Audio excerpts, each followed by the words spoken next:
really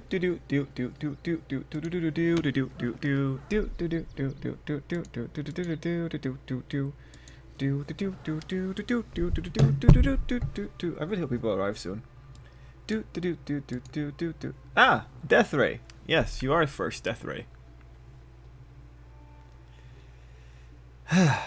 So good to always remember. Death Ray, have you seen the recent chapter of Eden Zero? Ah, Animamus. Hello, Animamus. Animamus, I've watched episode 2 of Digimon Ghost Game, the one with Mummymon. I actually really liked the Mummymon episode. I thought that one was pretty neat. I think that one, I feel like it worked really well. Yeah, I have nothing but good things to say about the Mummymon episode in all honesty. Ah, White Despair. Hello, White Despair. My debate opponent. My fun debate opponent. I hope you've been well. Oh, yeah, man, I'm alright. I'm pretty happy. I'm getting close to the completion of one project. So I'm pretty happy there. And hopefully it'll be done within the next week or so. And I'll be happier even still. Hey, Viz. How you doing, Viz?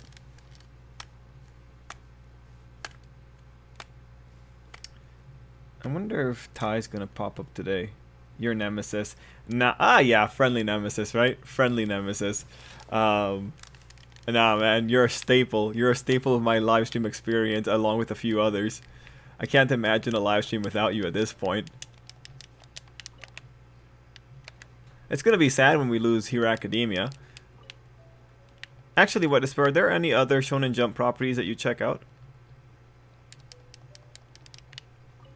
And Viz, yeah, same goes to you, man. Are there any other Shonen Jump properties you check out? I'm trying to remember here, but like, I know that there's a few people that look at Black Clover, but the people that do that, I'm pretty sure, are Gohan and Kayla.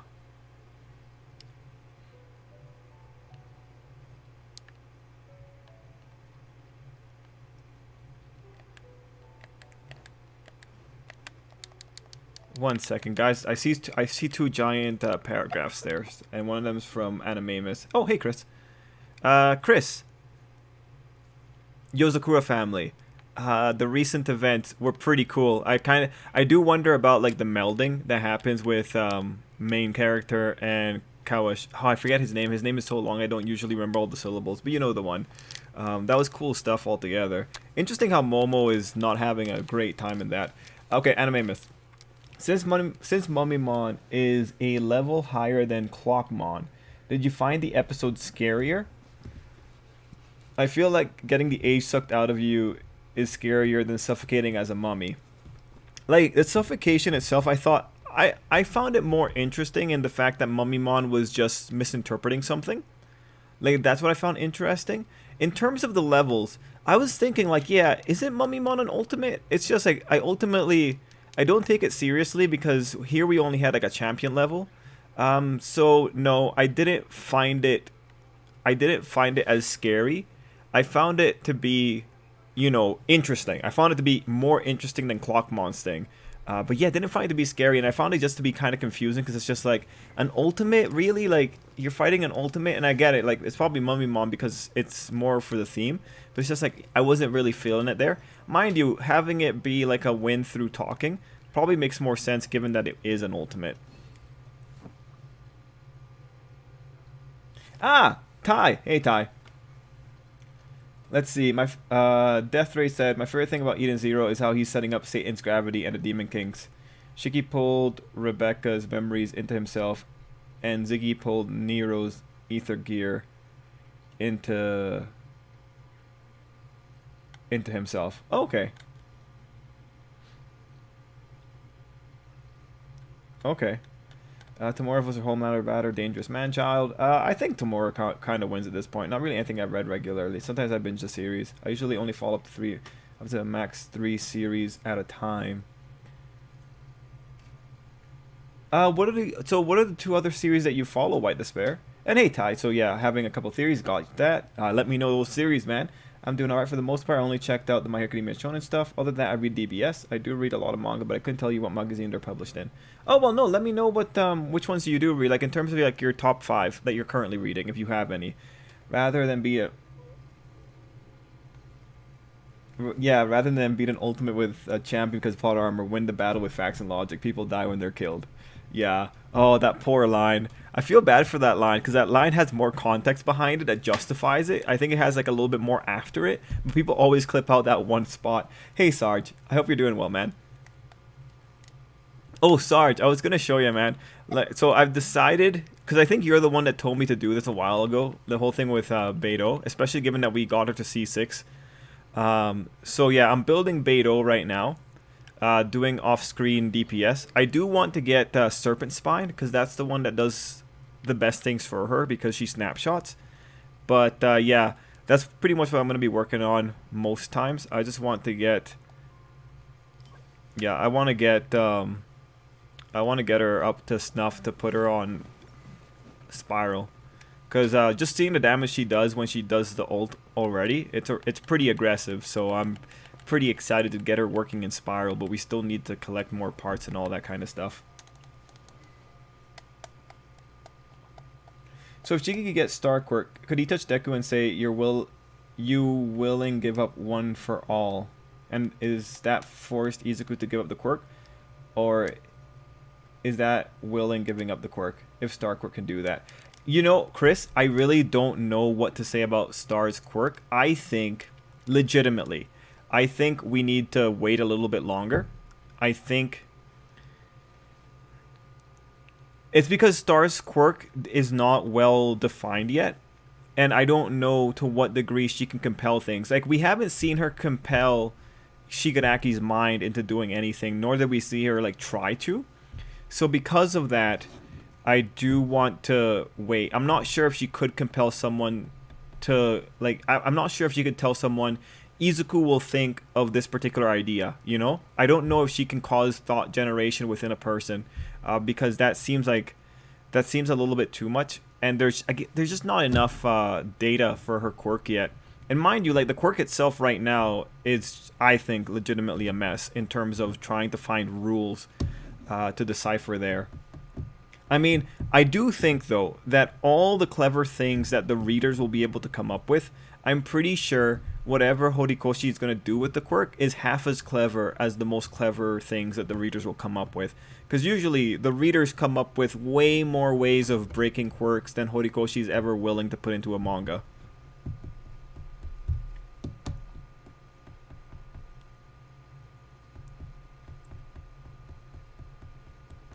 Let's see.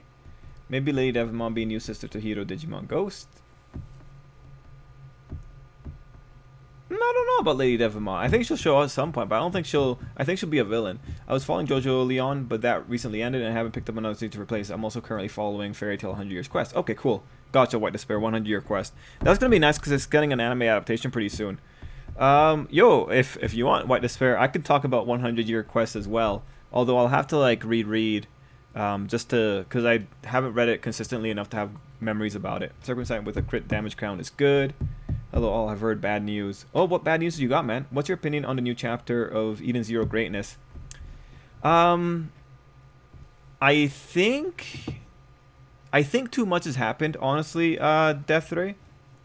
Like, you know me, I'm still kind of waiting for Cat Leaper. I did like how Shiki was thinking of everyone that died, but some of the people that died were also no-names. But he's also thinking about someone like Jaguar. Like, everyone that died here, like, I really do feel he's going to... I really do feel Cat Leaper's happening, and then he's pulling a lot of memories over into the other world or something like that. Also, I was going to ask Death Ray, I didn't get time to go back and look at it, but in Eden Zero, when Rebecca had her flash forward to the future where she didn't have any legs, was Shiki wearing an eye patch in that future? Let's see.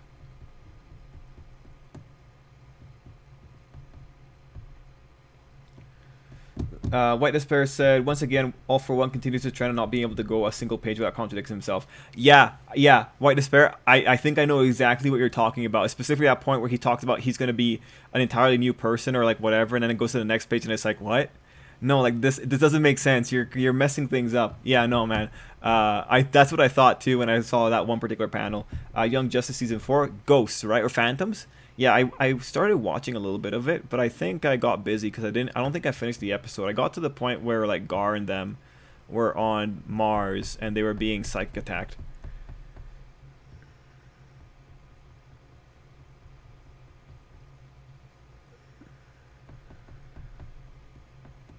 Let's see. Sarge watched the second episode of Assassin, and the way everything is going feels like they're breaking the fourth wall with all the obvious tropes like his skills, the magics, or the mage, etc.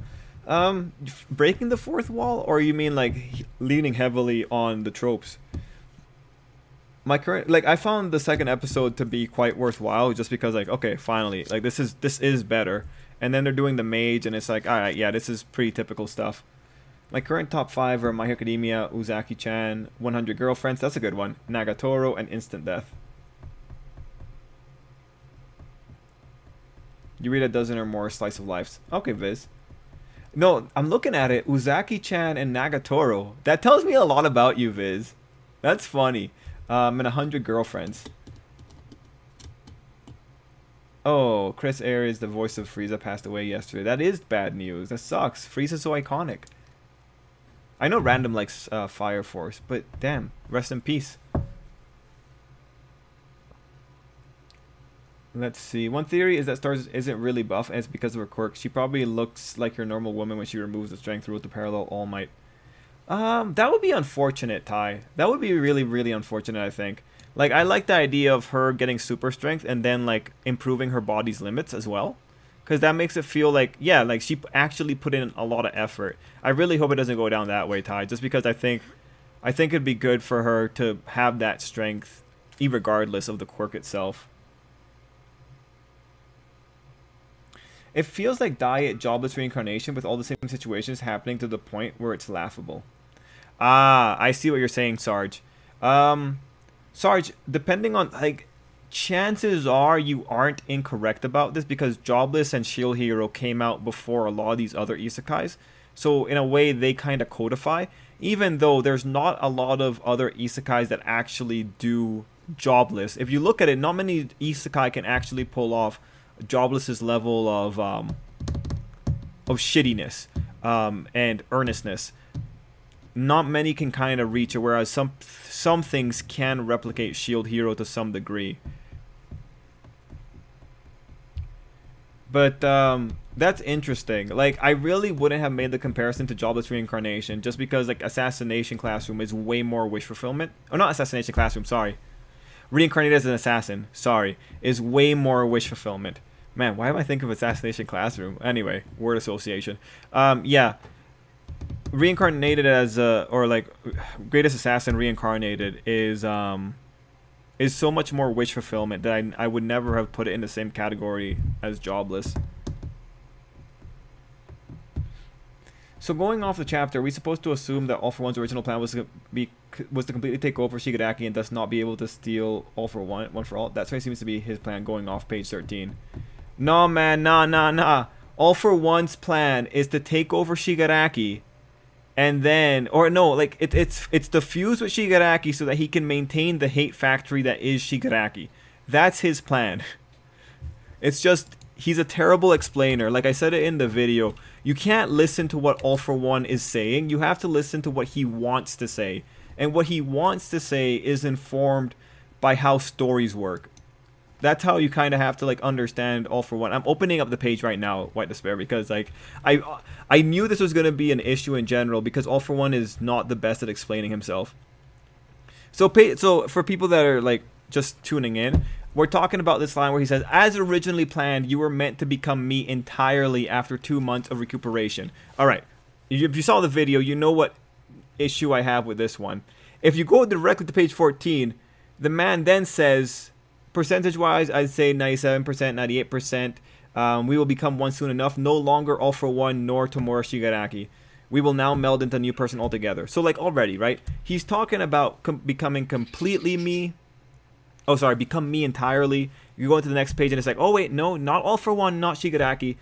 So what he says last, I think, takes precedent on this one. And again, when he says new person, he really just means a Gestalt personality. He means a personality that's the product of both parts. So at the end of the day, what All for One wants is to merge with Shigaraki enough such that he can use the hate factory without himself having to hate. The hate's going to come from Shigaraki, because Shigaraki's still going to be in there. It's going to be a meld, and he's going to get obedient Shigaraki that still hates him. And, like, at this point, All for One's likely going to say something about, like, oh yeah, the fact that you are merged with me will only make you hate me more, which in the end makes this whole thing work more. Uh, I mean that's like this is the only thing that makes sense. He has to still want the hate factory. I don't understand what his point what like what's the point of making hate if you're not going to be using the hate factory that Shigaraki built, right? Like what's the point?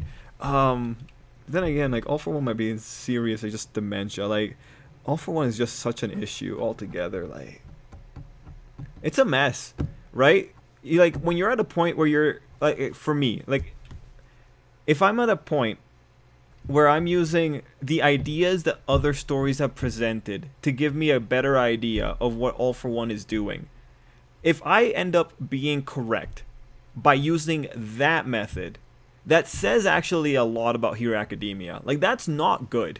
It's not good that I'm at a point where I'm not looking at what All For One is doing and still getting my guesses correct. So we'll have to see if it goes down the way I'm interpreting it, but this is legitimately ridiculous. Like, I shouldn't be advocating the idea of like using narrative to decipher what a character is saying.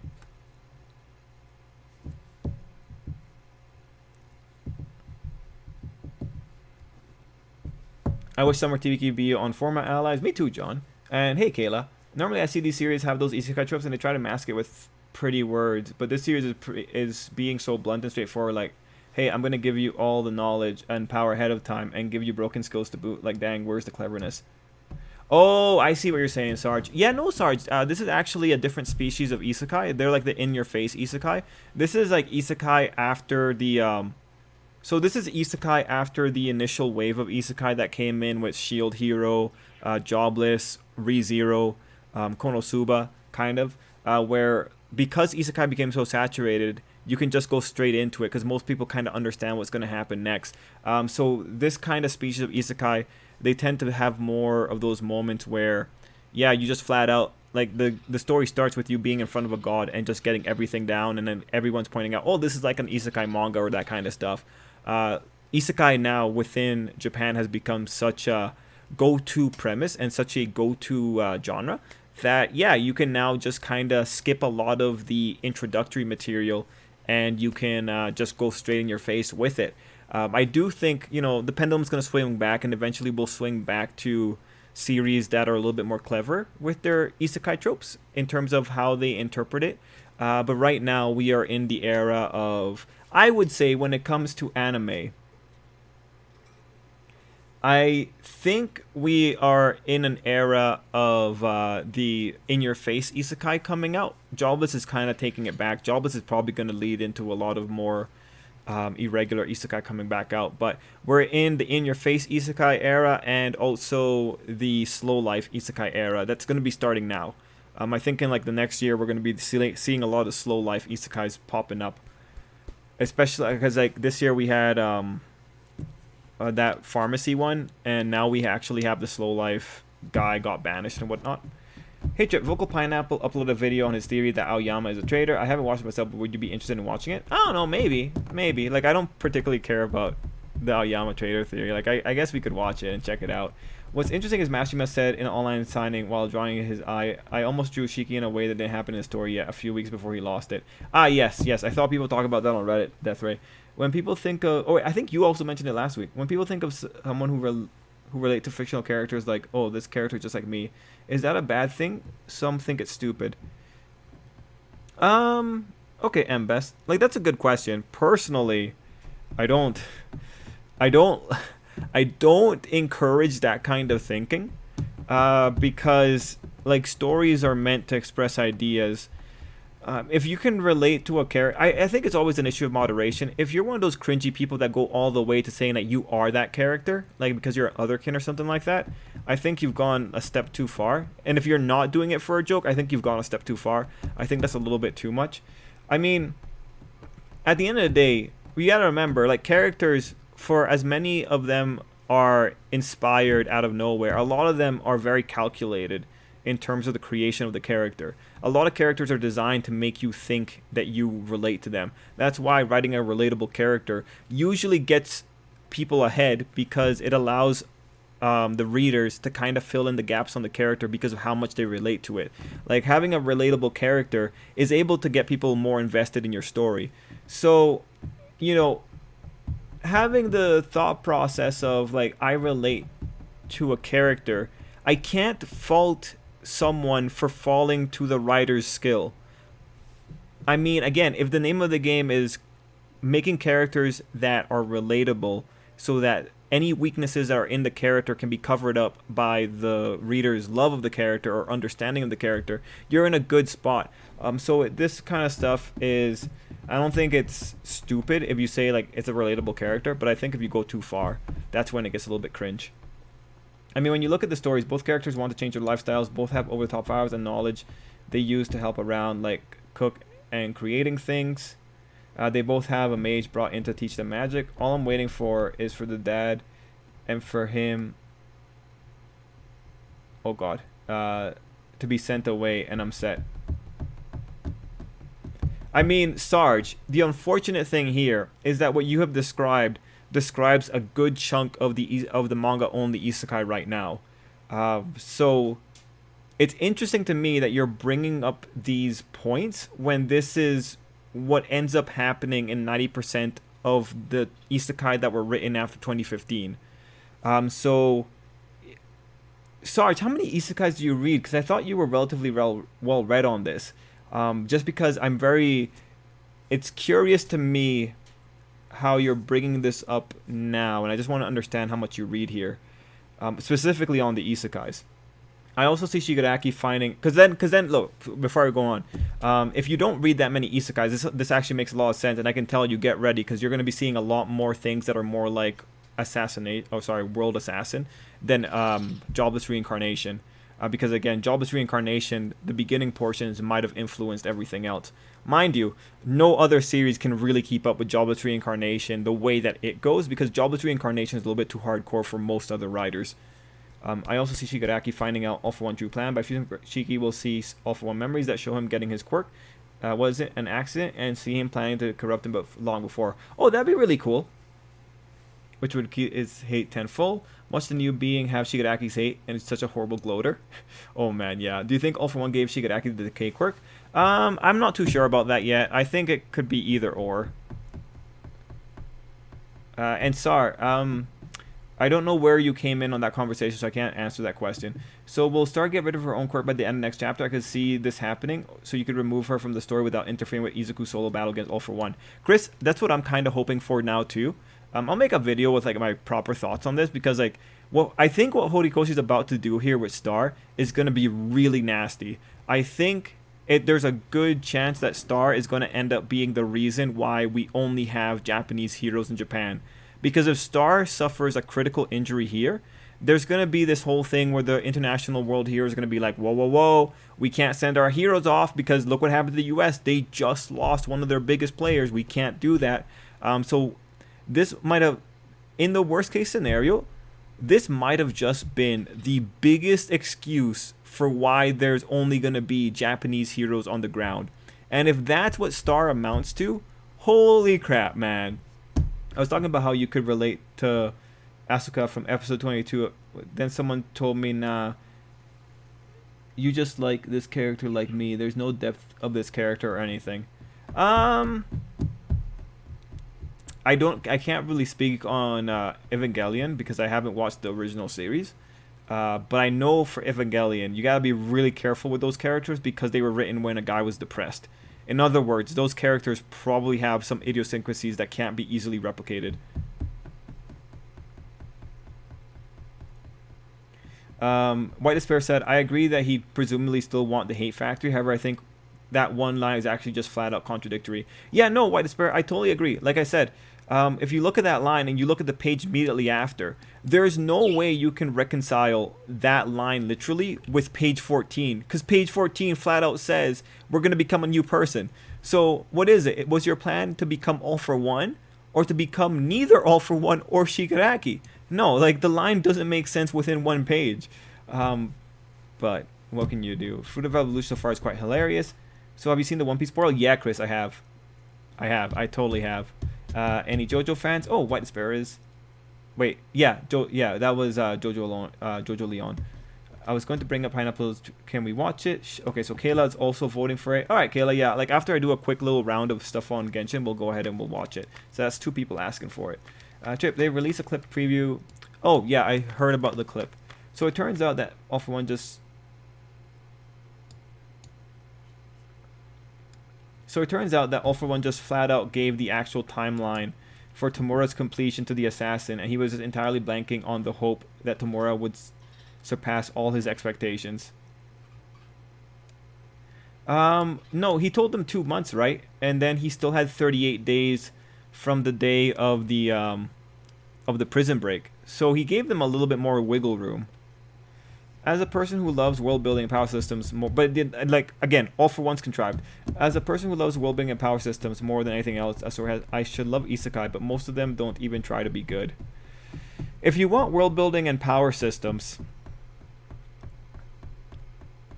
your best shot, no, like Shield Hero wouldn't really give you complex power systems because it doesn't dive into it long enough.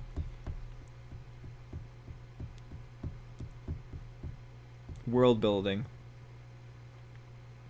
The problem is, Death Ray, like, because of the novel format, doing complex power systems in the manga do is a little bit hard. It becomes a lot wordier, and it becomes a lot hard to explain power systems in novels, because it's really hard to actually transpose what's happening on a shonen manga page to wording, because it creates a lot of bloat, and it's you gotta be really careful with it. There's not a lot of light novels that can actually pull off a power system. Like, your best shot would be High School DxD, because High School DxD can do it, and they are pretty shonen in the way they do it, and High School DxD's world building is actually pretty clever when it comes to the mythological systems. But then you have to make peace with the fact that it's High School DxD. But in terms of, like, a world building power system isekai, you get close with Shield Hero, but like Shield Hero has a battle logic. Maybe Slime, you could get close with Slime, but Slime is too much of beam spam, and so Slime doesn't really. Also, Slime's writing itself is kind of contradictory at some points with the battles. But yeah, probably like Shield Hero and Slime would be the best shots, but Slime's world is a little bit uninteresting until you get into Deep Slime, in which case the politics come up a little bit more and things become a little bit more interesting. But yeah, because of the one thing that like kind of makes things harder for isekai is because the characters are getting all these skills, the power system becomes irrelevant because it just becomes a, like, how can I cheat the system kind of thing. My man, let's see, my man just popped on Genshin Impact, now just sitting there. Oh, yep. Let's see, watching Sakugan and Muv-Love Alternative. Have you heard about Demon Slayer game? Do you think it's good? I'm kind of contemplating buying it. Oh, lots of new people here. It's by CyberConnect, right? If it's by CyberConnect, you kind of already know what you're going to be getting.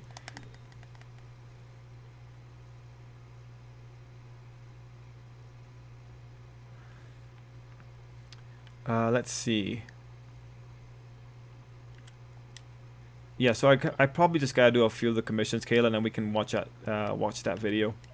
But I still have a lot of comments I have to get through. Wait, on second thought, maybe All For One was intending to completely take over Tamura. It would make more sense about why he specifically asked Assassin to bring Izuku before 2 months, which would mean, oh, White Despair, you're trying to make sense of this guy. Before Tamura completely became All For One and thus lost his hate factory. Of course, the problem with this is that it means that Tamura had actually been allowed to complete the surgery, then All For One would have never been able to steal All For One, which still makes All For One a complete idiot.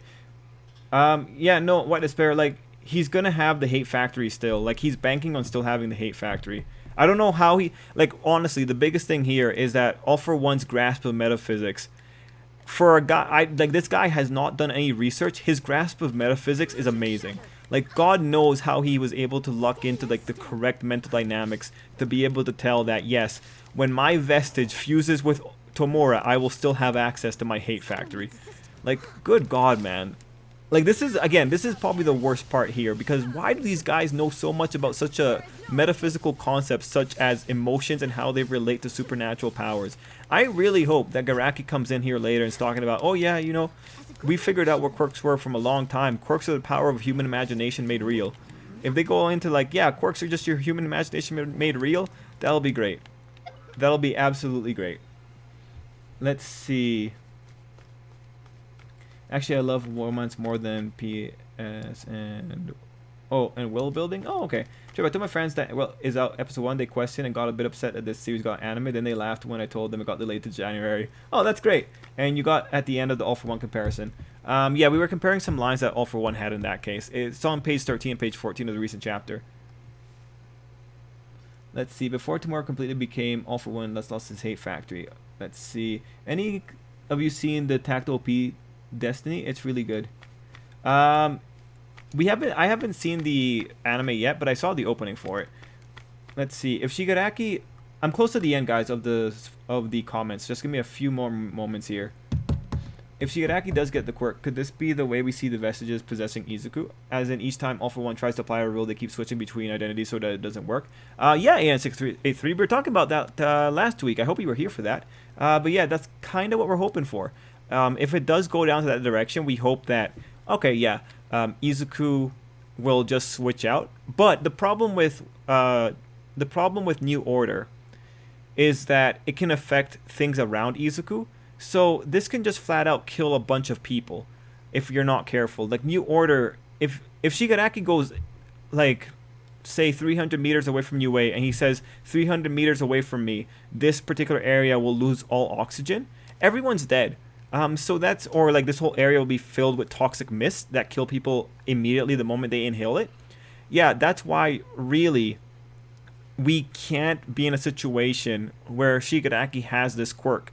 Because, mark my words, if you give Shigaraki this quirk, the story cannot sustain Shigaraki being that strong without pulling out some incredible, contrived responses.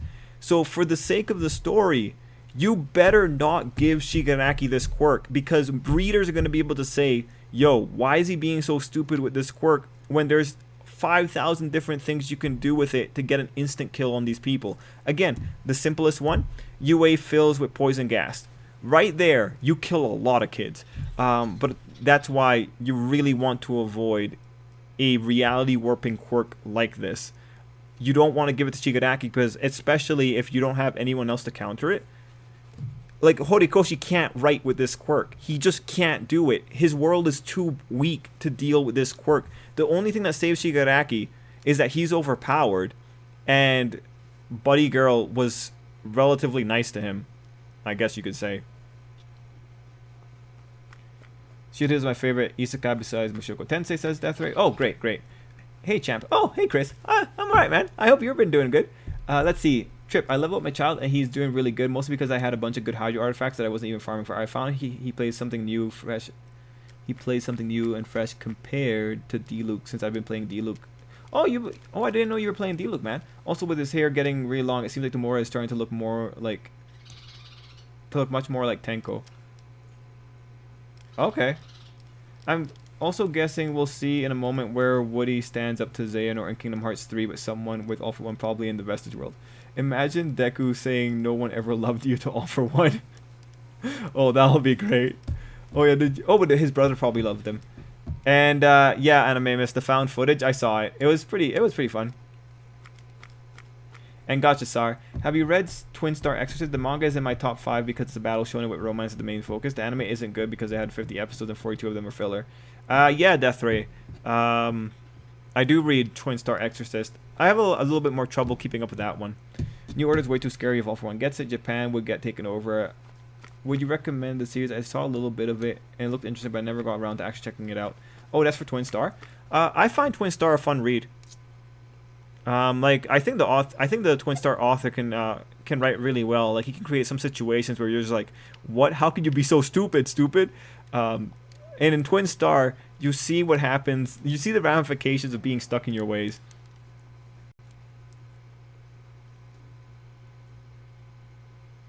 Oh, AN683. Oh, here we go. All for One says Shigaraki was actually supposed to be ready in 2 months. Then what about the make him complete in 38 days thing? Why such a specific date? AN683? Do you know this has been the subject of much debate on this channel? No, like All for One's just All for One's just stupid, man. Like just All for One's stupid. He wanted Shigaraki done in 38 days for whatever reason, and then he gave the people like 60 days of a deadline. Like, yeah, no, All for One's just that kind of guy. You could say that he told them 60 days so that if the heroes found out, he would have a little bit more wiggle room, I guess. But yeah, no, All for One's just that kind of guy. Also, it says you're playing Black Desert Online. Wait, what? Where does it say that?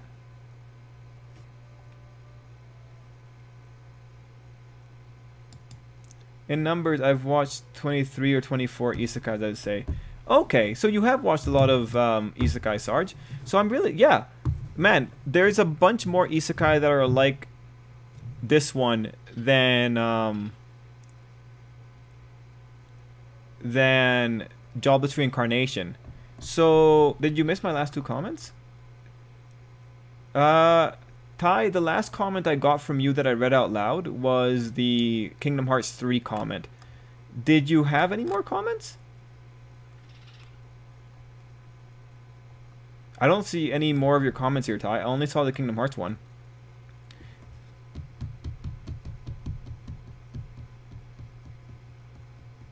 Oh, okay, gotcha, White Despair. Yeah, no, I was confused about that. I didn't know what to say to that. So thank you for that information, man. That makes a lot more sense. Let's see. Twin Star is a neat manga. Star really should have said, like, yep, I agree with that. Where YouTube says what game you're playing. Huh. Okay. Yeah, I don't know about that. I never set a game on for what I'm doing. So that's kind of weird on YouTube's part.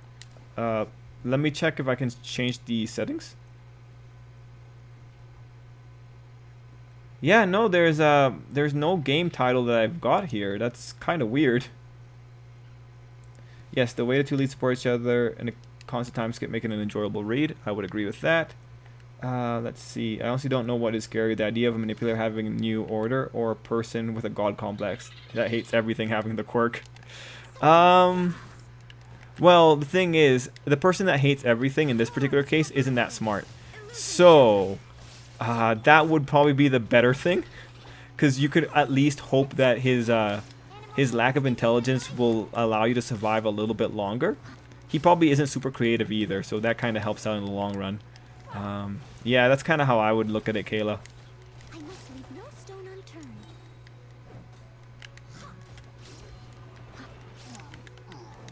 I'll catch up.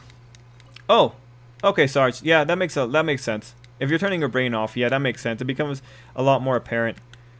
No, yeah, man, like, this one is part of a generation of isekai that honestly, they have pretty similar starts. Like, isekai now are just so in your face. Like, you meet a goddess, and then the goddess does a bunch of stuff, and then you get into the world. Like, isekai right now also are dealing more with goddesses that are pretty mean to you at the beginning.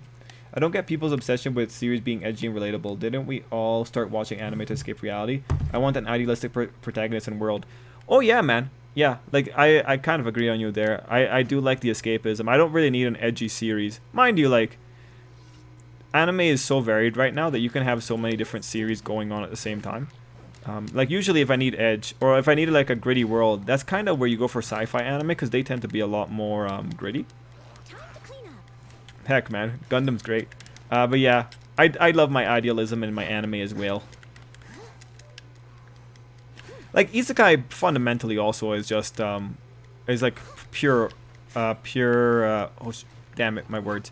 It's pure idealism for most isekai because they're so they are so wish fulfillment at the end of the day.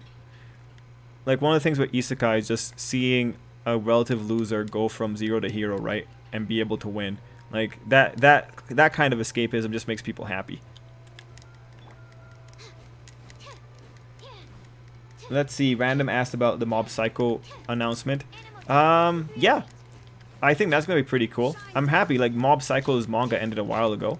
And I think that's like 2 or 3 years ago. So I'm happy to see a conclusion to this as in terms of the anime project. Let's see. Who is your favorite X-Man? Because of a lack of real care in X-Men, I like Cyclops.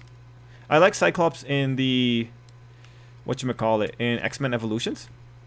That's where I really enjoy him. I'm not too sure about comic Cyclops, but yeah, X-Men Evolutions Cyclops is pretty cool. Uh, who else do I care about for the X-Men? Not really anyone else that really catches my attention, honestly. Who's your favorite, Chris? And you guys said it was Vocal Pineapple, right? The one that has the Aoyama Trader video? Can't wait to see that.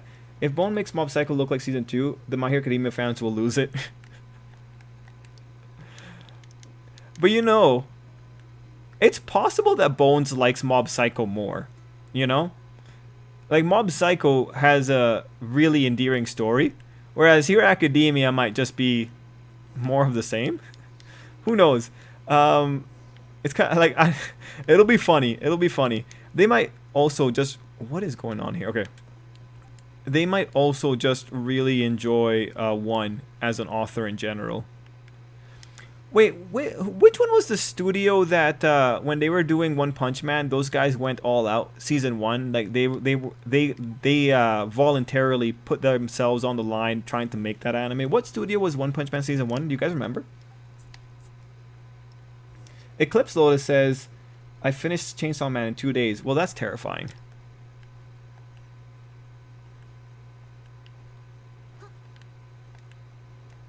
Someone needs assistance. Do.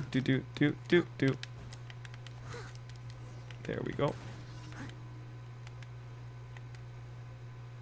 Trying to see if I can fill this quest. Okay.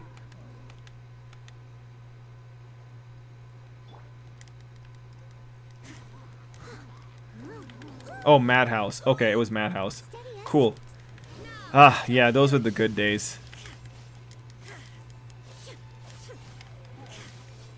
So yeah, I don't know. I don't know about Bones and Mob Psycho this time around.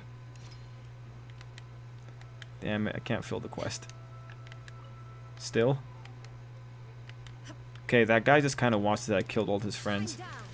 That's cool. That's cool. I know it wouldn't happen, but you technically save Shigaraki by using to rewind him back into a baby. What are your thoughts? It's hard to say because we don't. So here's the problem with that Elite AMV Master. The problem is that Ares' quirk doesn't affect memories. So if it doesn't affect memories, what does that mean for a vestige? Shigaraki's probably still going to have a vestige. Shigaraki's mental state is probably still going to be the same. And we know that Ares' quirk doesn't affect memories because there's been no indication that it affects memories. The biggest example would be Mirio, who got reversed to a point where he had his quirk again and didn't lose his memories. So, no. This one we can technicality kill it. Yeah. Eri applies rewind to Shigaraki. All she does is give All For One an even younger body. Like, you're better off just trying to kill All For One. The best you could do is probably get rid of some of the quirks, but the vestige, it's gonna be tricky. Like, it's gonna be tricky. Does the vestige go when the All For One quirk itself goes? Hard to say. But Shigaraki's still going to be a broken boy, and if his soul does a full fusion, it's very likely. Oh, yeah, no, I don't care. It's very likely that All For One will stay.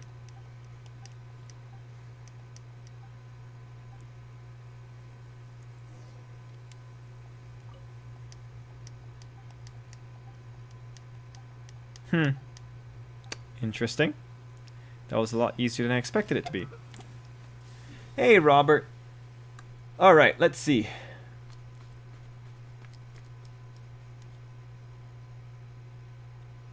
One detail I really enjoyed was that Star Races you can actually see Tamora and Nomu start to fall out of the sky. Just a small detail I don't think many people caught.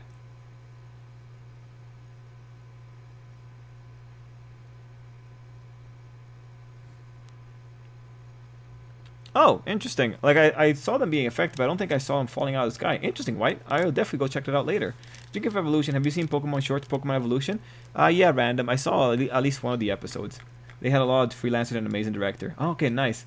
I thought I should bring up Tenko Longhair thing, so I didn't know if you noticed that detail since you didn't bring it up in your video. Yeah, no, I didn't bring it up in my video because I didn't notice it at all. So thank you. It's only because of you that I now know, man. Thank you very much.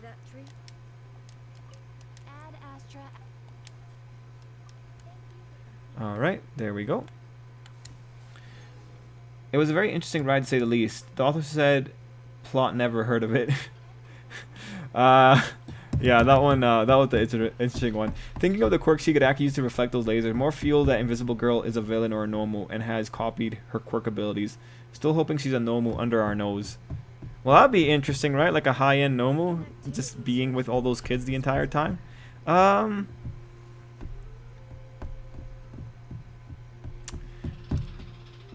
Yeah, I don't know. That's a good point, Ty. I never made the connection between Invisible Girl and the quirks that Shigaraki was using. Then again, like, naval...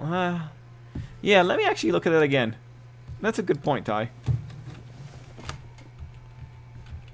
Reflect plus scatter.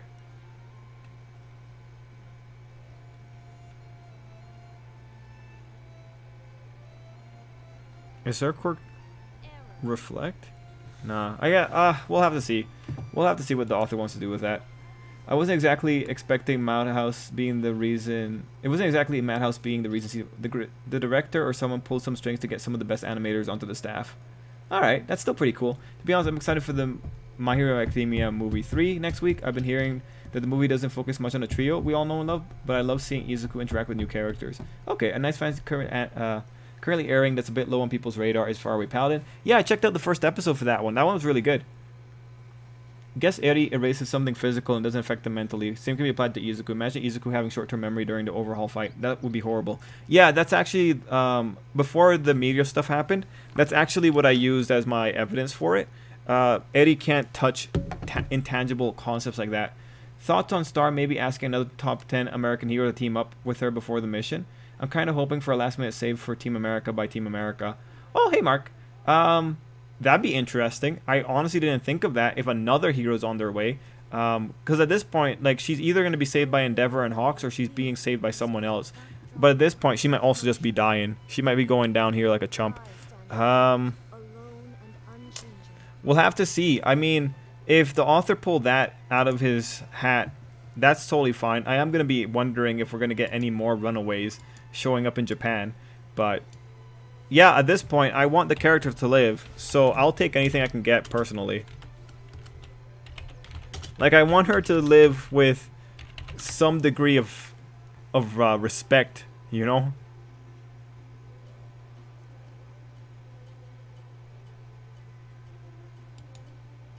Oh, did Vocal Pineapple start doing more videos again? Hey there, folks, it's Pineapple, and I know... Oh, 1 second.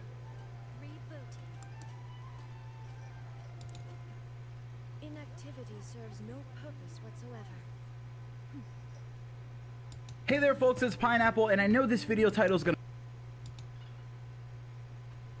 When's the last time? Oh, so he started making videos like a week ago. Nice. Alright, cool.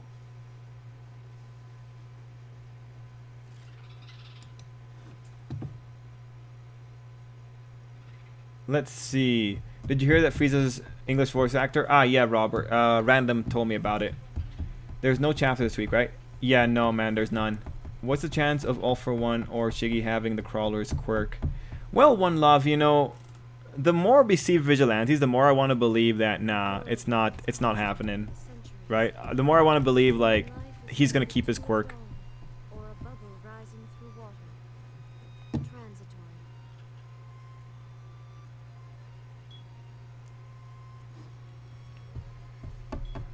Going to be Faraway Paladin looks so good. Yeah, no, like from Faraway Paladin episode 1, it looks quality. Like, legitimately looks like really good quality.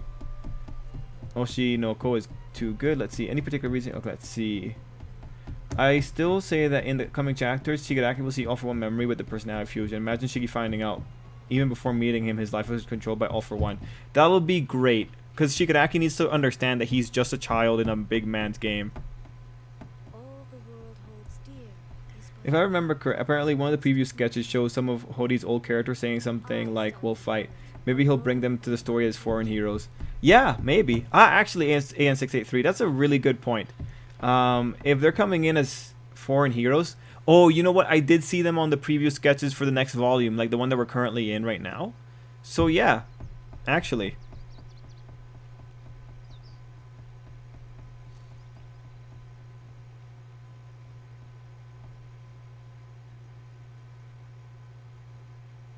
Yeah. Yeah. Good stuff. I think that might be pretty cool to see them. So that means we might get this. Well, they might also be Japanese heroes. They might show up as Japanese heroes. Anyway, this has to suck for Hody. He's gonna have to wait another week to continue this, let alone fans. Yeah, no, he's probably already had it made. He's probably just taking a break for his health or something like that. All right, guys, let's check out the Vocal Pineapple video since people were asking. Oh, let's make sure that I don't have anything incriminating on my screen. All my screens are good. Great. Great, great, great. inactivity serves no purpose. Alright, so now I'll switch over to window capture. So, Aoyama is a traitor. There we go. Probably have to go full screen here. Great, there we go. Oh, I should get back to making extra content for my channel too. Oh, but I don't have time.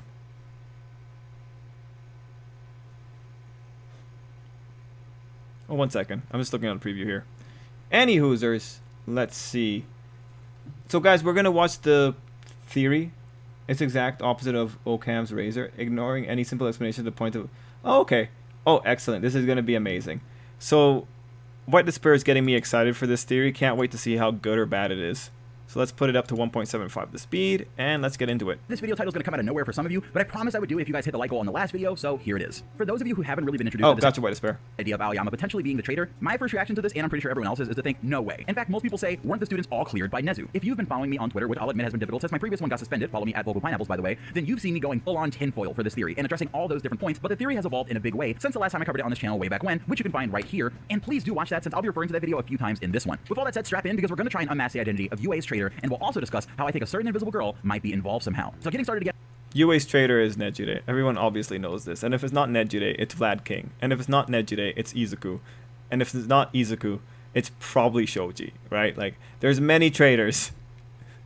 Now, to the first video on this topic I made, discussing whether or not I think it's even possible for Aoyama to be the traitor. Back then, we discussed Aoyama's backstory, revolving around him having a quirk that doesn't fit his body the best, and being gifted a fancy belt to help him control it. We theorized that All For One actually gave Aoyama his quirk in exchange for some sort of service from his parents, or for Aoyama's help in the future, like we've seen All For One ask for in the Vestige dream, where Deku watches him give a man another man's quirk. Now, recently in the anime during Season 5, we actually got the scene that everyone points to as Nezu clearing the students, and luckily for this theory, that's not actually what's happening in this scene. Nezu does say that no one seems suspicious, to which Tsukauchi replies, in other words, none of the students are spying for the League of Villains, asking Nezu if no one seeming suspicious wraps up the traitor investigation. But Nezu's response is important here. He says if the League acts again in the future and nothing happens, then ... This means that Nezu hasn't 100% cleared the students, but he's suggesting that they're clear for now, unless the League of Villains attacks in the future and something else happened. Like them perhaps getting some more suspicious inside help that would allow them to maybe have information about something that they shouldn't, or more likely, some help with getting through the UA barrier. But 1 second, we're about to go into an ad. speaking of getting some help, I support my fellow YouTubers. They'll never be able to tell me that I don't support them.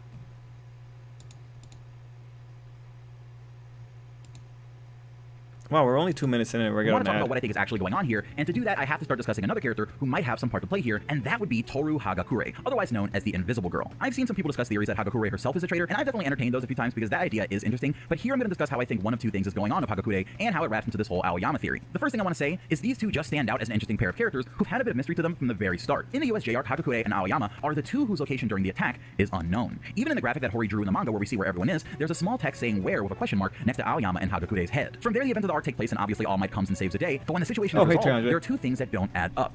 First off, Aoyama makes it a point to make which location he went to a mystery. He says, "As for my location, anyone have an idea?" Then after, he questions Froppy, saying, "Where do you think I was?" And when she goes, "Where?" he turns dramatically towards us, the audience, and says, "It's a secret." Now, I just want to point out that I think Horikoshi wastes very little page space, and often he puts characters together on a page or on a panel to be really cheeky about something that he's hinting or a parallel he's trying to hit home. Here, while Aoyama is looking at us, which is something that we're going to get into more in a second, by the way, the whole him breaking the fourth wall thing, but while he's looking at us, Detective Tsukauchi is in the same panel telling Aoyama that this is no time for him to make his statement and that they'll be moving the students back to the classroom. Now, keep in mind how Hori weaves his plot lines. He works the characters into the plot line together slowly. And notice how even now in the anime, Tsukauchi's still involved in the hunt for the UA traitor. He's still involved in the traitor plotline, and here's a scene from way back during season 1 where he hears Aoyama say his location was a secret. That's the sort of thing that a character will remember and have a flashback panel for.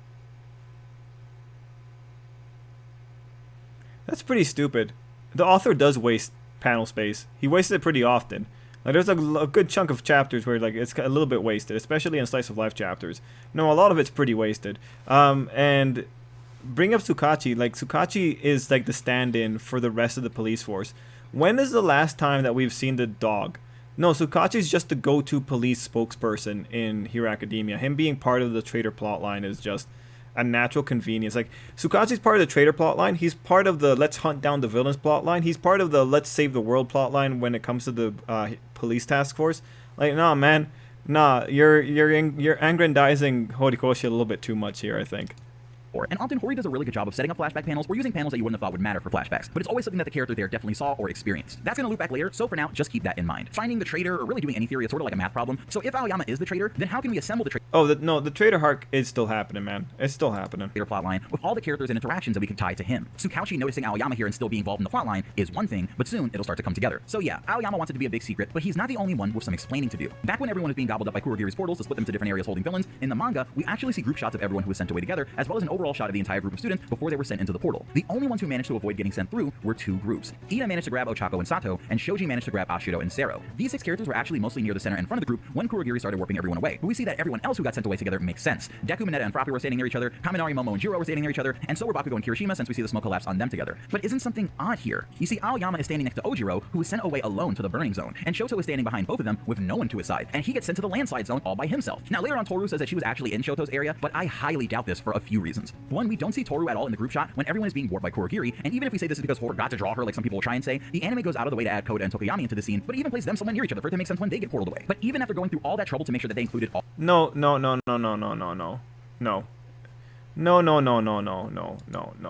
This is stupid. You're now going. This is becoming stupid now. So, first off, the fact I didn't actually know this. The fact that you can't see Tokoyami and Koda is the biggest example that the man actually forgot to draw them in here. I don't know what other explanation there is. The anime goes out of the way. And then you bring up the anime. The source, like a source that has always had problems. The anime should not be trusted for a lot of things. Remember, like, they still messed up Toya's hair color when he was young? No, the anime is very likely to also make mistakes here. And even if you're going to bring this up, if you're going to be using the logic of, well, look where everyone's standing together, Tokoyami is standing right behind Aoyama, and they're also standing, they have Mineta standing in between them. You're about to break your own logic if you're about to take the anime as any kind of source. The anime doesn't care. This is like actually the biggest example that the anime doesn't care. Nah, this isn't the best way to add Koda and Tokoyami into the scene, but it even plays them somewhere near each other for it to make sense. Oh, it makes sense. It makes sense. But you were just now saying that if characters aren't close enough, like Mineta's right next to them, Koda's right next to Tsuyu. Why did he like? No. But even after going through all that trouble to make sure that they included all of the students, they didn't include Hagakure. That feels like more of a purposeful exclusion. No, it's probably just they flat out forgot her or didn't bother to draw her in. Than them forgetting to include somebody. 2, we know that as soon as Shoto landed in the landslide zone, he wiped the field by freezing everything the instant that he landed. This isn't just a smart move by Shoto, it's a smart move by Horikoshi, because later when Hagakure tries to say that she was with Shoto, we see that Shoto didn't know that, and he thinks that that could have been dangerous, and she's lucky because he could have froze her, because he froze everything. And I want you to remember that smart move by Horikoshi. I see a patch of land right. If we're gonna take the anime as gospel, I see a patch of land that's not covered by ice over there. It would be pretty funny if she was kind of walking there. Because later when Hagakure tries to say that she was with Shoto, we see that Shoto didn't know that, and he thinks that that could have been dangerous, and she's lucky because he could have froze her, because he froze everything. And I want you to remember that this is more of what I was saying before, with Horikoshi cheekily including characters and plot lines. We know from Shoto's character throughout the entire series that he is really smart, but also really oblivious sometimes. So even when the truth is staring him directly in the face, he might completely miss it, which is a context that we didn't have here, but looking back, it sort of clicks right in. Because of course he would just accept the answer, when logically, it doesn't make sense that she wasn't frozen by his attack and never made herself known to him while he was in that zone. Also, I just want to quickly point out how Hagakure tells Ojiro that she was in Shoto's zone, which could be more of Hori working this all together, since of course Ojiro was supposed to be portaled with Aoyama, who of course mysteriously is somewhere else. So Hagakure telling this to Ojiro just draws further focus to the fact that Aoyama wasn't with Ojiro, which means we don't truly know where either Hagakure or Aoyama were during the USJ attack. What do I think actually happened here? Do I think Hagakure is really like a co-traitor along with Aoyama? Well, I don't think it's really that simple. In actuality, I think something unexpected happened. My belief is that when you had Kurogiri effectively trying to warp the entire class away to different areas, there was one person that he tried to single out, and that person was Aoyama. Kurogiri sent everyone to different places within the USJ Center, but I believe he sent Aoyama to one of two people.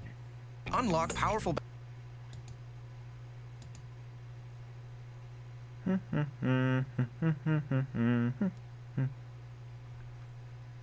Oh, 2 ads. Well, guys, what are we thinking so far? Because I noticed that no one's commenting. Oh, there we go. Anyway, back to this. Or all for one. Now keep in mind, at one point in time early on in the series, we know these two were actually in the same place for a while. So it could just be that Kurogiri sent Aoyama to wherever it is that All for One and the Doctor were located at that time. But basically my thought is that Kurogiri sent Aoyama here for a secret meeting where the time to start paying back that favor that All for One gave Aoyama had finally come due. You see, since we established in the last video that I think All for One was the one that gave Aoyama his quirk, in this meeting, I think All for One threatened to take it all away, unless Aoyama does him a favor, by allowing the Doctor to place some sort of tracking or spying device inside of Aoyama's belt. We know from the sports festival that Aoyama's belt is given special privilege, and he's allowed to have it even in moments where students are normally expected to just show up with the clothes on their backs. This would mean that the belt would always be where the students are meant to be, even if they're being sent to, let's say, a super secret training camp that not even... Hey, you know what would be pretty crazy? If you put it in Aoyama's cell phone. They know about. But here's the kicker to this whole thing. I think in this meeting between Aoyama and All for One, or the Doctor, whoever it was, that took place during USJ, while everyone else was fighting for their lives against villains, I think that Hagakure was accidentally teleported to the same place.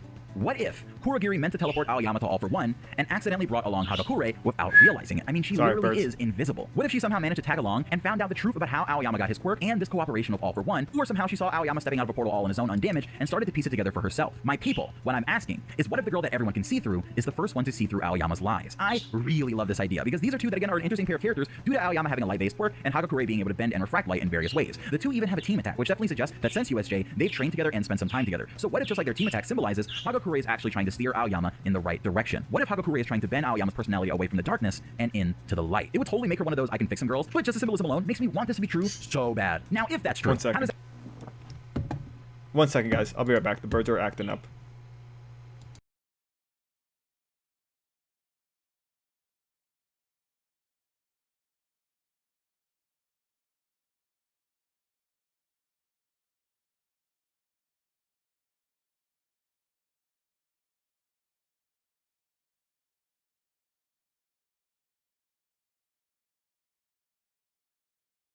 Okay. Oh, oops, wrong one. Sorry, guys. The birds know when I'm getting critical because they hear my critical tone all day. So that's why that happened. I'll just very quickly read this. I remember this. It gets more ridiculous. Oh, it does get more ridiculous. I see more theories. So yeah, it's Aoyama's the traitor. Let's see. He looks like he watches Reddit and watches manga while reading anime. People always forget about everyday technology. Watch theories burn me out from series. I stay clear of them. I thought light shooter guy was... no, he's just fabulous. You think you can see the Forever World? It was pretty funny. Yeah, Ty, I remember telling you that I would. Even the birds. Yeah, the birds always know my critic voice. That fit together into everything that's happened from USJ up until now in the manga. And has Aoyama really even done anything lately in the manga to cause me to be suspicious? Because, I mean, what harm could he even really do? Well, like I mentioned earlier in the video, something that has always been part of Aoyama's character is this really odd habit where he looks directly at us, the audience, all the time. It's very... Okay, I just need this man to say out loud that this is a visual gag. Like, this is just a joke. Like, I need this guy to say it. And chances are, if you go back and you've never noticed it and you want to look at a page that Aoyama's on, or a color page or something, or just about most things, he tends to be looking at you even when everyone else is focused on something else. This has always kind of played out like a fun game of like, where's Waldo with Hori's MHA art, but lately, this habit of Aoyama's has completely stopped. In fact, it isn't just that Aoyama stopped looking at the audience or the fourth wall, he's actively hiding his face and being obscured quite a bit in a way that's never really happened before, and in a way that is definitely purposeful on Hori's part, because he's even being like, you can see like the corner of Aoyama's outfit behind a big speech bubble or something and stuff, right? Or you can see Aoyama grabbing a villain with Kirishima speaking, you can see Kirishima's face, but then you can't really see Aoyama's face. Aoyama's kind of looking to the side, or like every time we've seen Aoyama in his hero outfit, we don't see through his glasses and stuff, which we'll talk about in a second again, but that's just important to notice. It started roughly around... 1 second. One second. I'm thinking of one particular situation with Ida and Aoyama that I think, like, I think this is a cool observation in general. You guys told me about it before as well. I do think it's cool. But let me just very quickly check, because I'm pretty sure I have some things saved with Ida. I don't know if I have them saved. I'm thinking more about somewhere around provisional license exam, because Ida at that time was with Aoyama. Yeah, I don't have enough stuff saved in my records. Actually, no. Like, there's a lot of times where Aoyama's not really looking at the camera. Actually, no. That point doesn't make sense to me. Now that I'm looking at it, like, all the Aoyama images that I have here are all Aoyama looking away from the, or not looking directly at the camera here. Ojiro, Aoyama.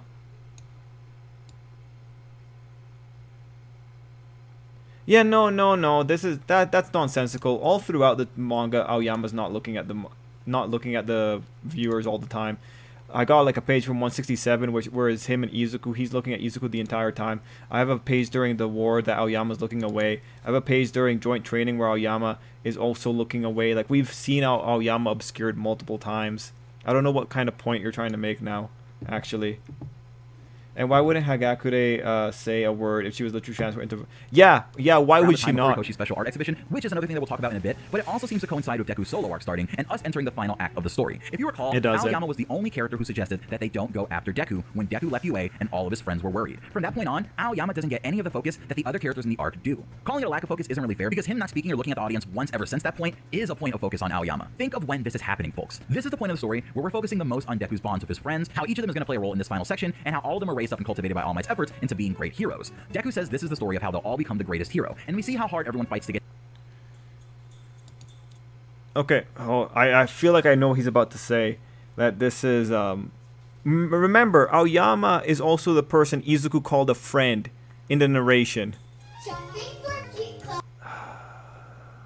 That's probably going to get me copyright struck.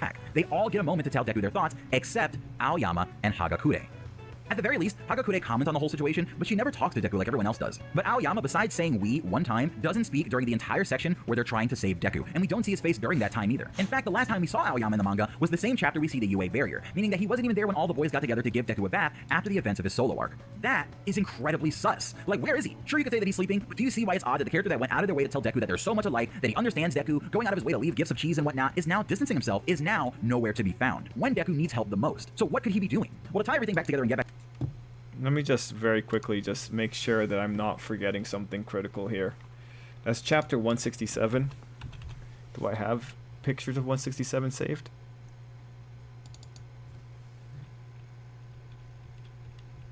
Let's see, do I have enough images of 167? I don't. It's probably 168. 1 second. Just want to understand. Yeah, I'll have to go back and read 168. Back to my main point here, I believe somehow Aoyama is going to foil the UA barrier and create a way for All For One of the villains to enter UA. Why do I think this? First off, as I said earlier in the video, I think it's important to know which characters are tied to who when you're trying to come up with a weird math formula or whatever it is for trying to test if a theory is true. To me, or at least in my brain, the complicated web of characters in the story kind of goes like this.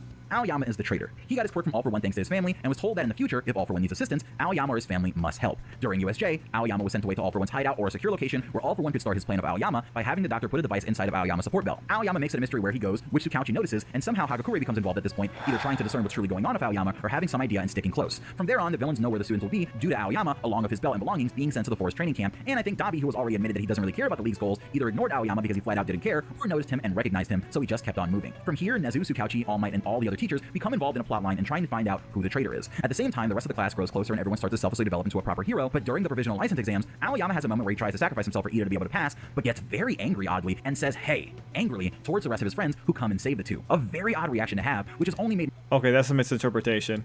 more suspicious by the text on the page right next to Aoyama's face, which says, when we were freaking out earlier, we couldn't tell friend from foe. It's like Horikoshi is teasing us at that point, but we move forward and nothing happens that the teachers deem suspicious, and since All Might optimistically believes in all of the students, he personally has ruled them all out. Roughly at that time, Aoyama has the weird incident with Deku where he talks about trying to... I want to make something clear. that they say they don't see anything suspicious happening. Hatsume Mei goes into the woods of UA and she experiments with her babies, one of which is a surveillance drone. Really? There's nothing suspicious happening in UA.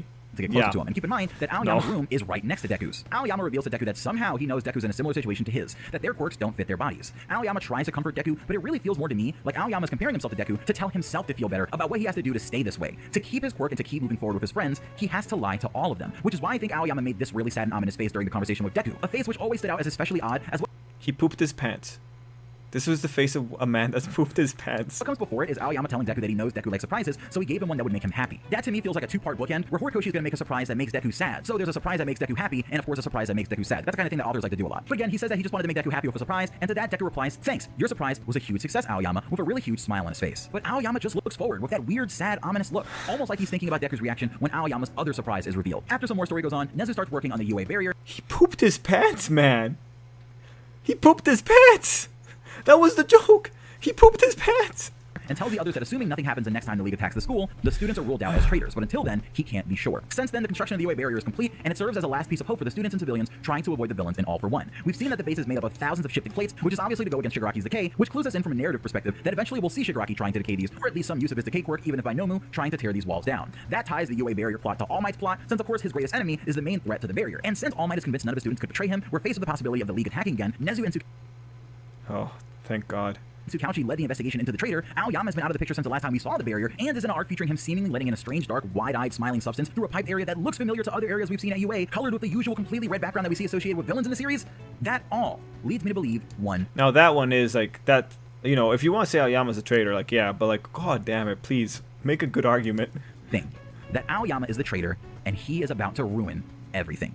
Now, in all of this, I honestly don't think that Aoyama wants to be the traitor. I think he's in a situation where, much like Deku, he wanted to be a hero so badly, but he didn't have a quirk. And instead of saying sorry like Deku's mom did, or just softly denying him like Tenko's family did, what if instead, Aoyama's parents couldn't face their child and apologize or deny his dreams, so instead, they turned to darker means and enabled their son to walk that path. Just like Deku, Aoyama could have been given the chance to enter the ring that he was never supposed to enter, and much like Deku, he could be immensely grateful for that ability, even though there's so much that comes with it. I think it would be an amazing narrative parallel and just great writing for Horikoshi to have Aoyama be yet another dark reflection of Deku. Another person that shows how Deku could have turned out had things gone another way, and had it not been All Might at that specific moment that found Deku on that day at the beginning of the series. Ultimately, I think Aoyama wants to be a hero, but the burden of his quirk and the burden of trying to live a double life is taking its toll, and we might be nearing a point where Aoyama breaks away from the others, and we might be nearing a point where Aoyama breaks away from the others due to all that pressure and responsibility, much like Deku did. But just what will Aoyama do? That is the question, folks. I'm going to leave it to you. Do you buy the idea that Aoyama is a traitor? Was I able to convince you by unwrapping and unwinding this huge... Not with that one. That was funny though. Oh right, Ty, you wanted to watch for Neverworld's video, right?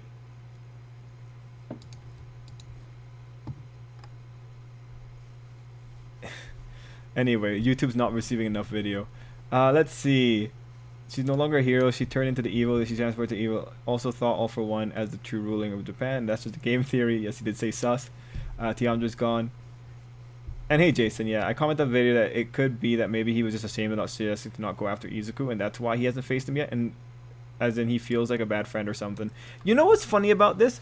This is the exact same reason why the Ochako traitor theory became a thing, because Ochako told everyone to not go after Bakugo. And then that led to people being like, oh, that's weird. So I don't see the problem here, especially if Izuku is saying, look, for Aoyama's situation, we know he's a little bit of a coward, because we've seen him cowering before. For Izuku's situation, Aoyama likes Izuku. If he's hearing that Izuku wants to do this by himself, and he hears that All Might's with him, it's actually completely reasonable that at least one person in that group would have been worried about Izuku enough to just want to leave it to the adults. Like, the reason Ochako doesn't leave it to the adults is because Ochako has experienced epic failure when it comes to this. And Tsuyu too. Tsuyu has also experienced epic failure when it comes to the adults. When it comes to telling people not to do something. So it's just more of the same. Like, people are pretty basic, and again, this is a knee-jerk response, I think, to the whole situation with Aoyama. It's just like, it's pretty much the same things that Tsuyu and Ochako did, just happening in another character, because the author doesn't really have that many things, that he doesn't have that many new things to say. If Aoyama's a traitor, props, but I don't think this is how it goes down. I think there's other really good reasons to make up for why Aoyama's the traitor, but I personally don't believe in it. Heck, I think Shoji has more circumstantial evidence on him than Aoyama does. Like, especially when we're moving into a mutant shape discrimination plot, we have one character that we know for sure has felt nothing but discrimination, such that he covers his face. Just other, and he's also like a lot of things that Aoyama did with the recent stuff is also kind of applied to Shoji. Oh man.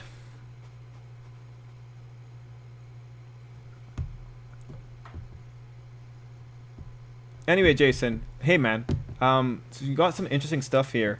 I feel like I don't like My Hero Academia as much as I used to because it's ending, and it's like he's rushing to the end. I'm worried the series is gonna have a bad ending. Yeah, no, I think like the series will probably still have like a self-destruct, and All for One will be defeated, and Shigaraki will be saved, and Shigaraki will maybe like redeem himself by killing himself or something like that. Yeah, I don't know. I'm sad to hear that you're losing faith in it. Like for me, Jason, you know, Jason, I think you probably understand this about me, but I like failures a lot more than I like successes, because failures are a lot more interesting to talk about, and because failures are the thing that will ultimately inform the future.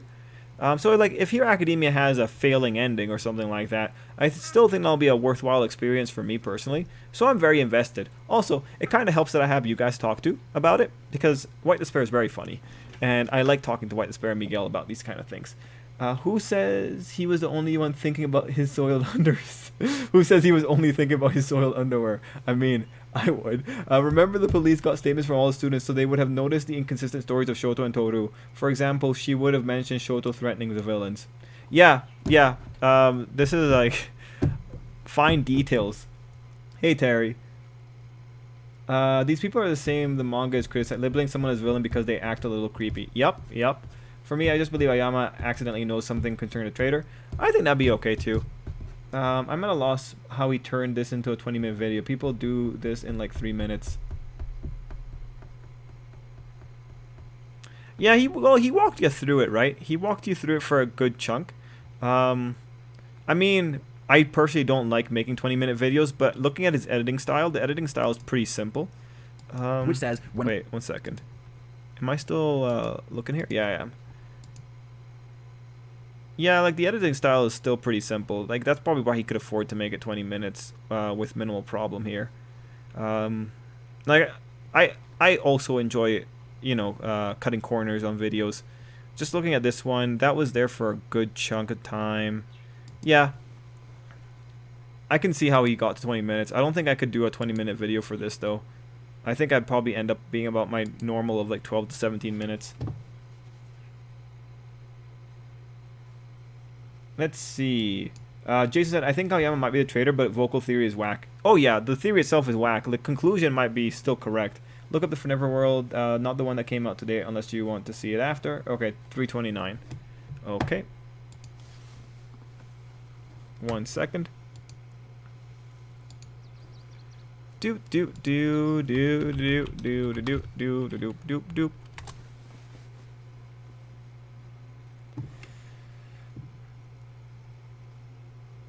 Oh yeah, White Despair. I think you probably caught a bit of it, but I was ragging on it quite a bit. I don't think it was the best. A guy saying Aoyama is the traitor just because it's built. Oh yeah, no, White Despair. Like you're fun. Kayla asked, do you see Shoji and Izuku being friends? We know that Izuku doesn't discriminate with looks and quirks. I'm not sure about Shoji since him and Izuku mainly interacted during the summer camp. I think they're friendly. I don't think they have... Like, I think it's the same thing as Kaminari. I think he's friendly. I think Shoji is more friends with Tokoyami than anyone else. So that, I think, is important to keep in mind. And I think Tokoyami is more friends with Izuku than Shoji is.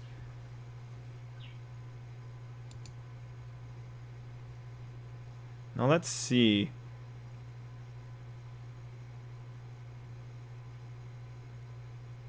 I'm trying to look for My Hero Academia 329. It's a 17-minute video and it's by Forever World. It's a request by Ty, and Ty is a good person, so we're going to watch it together.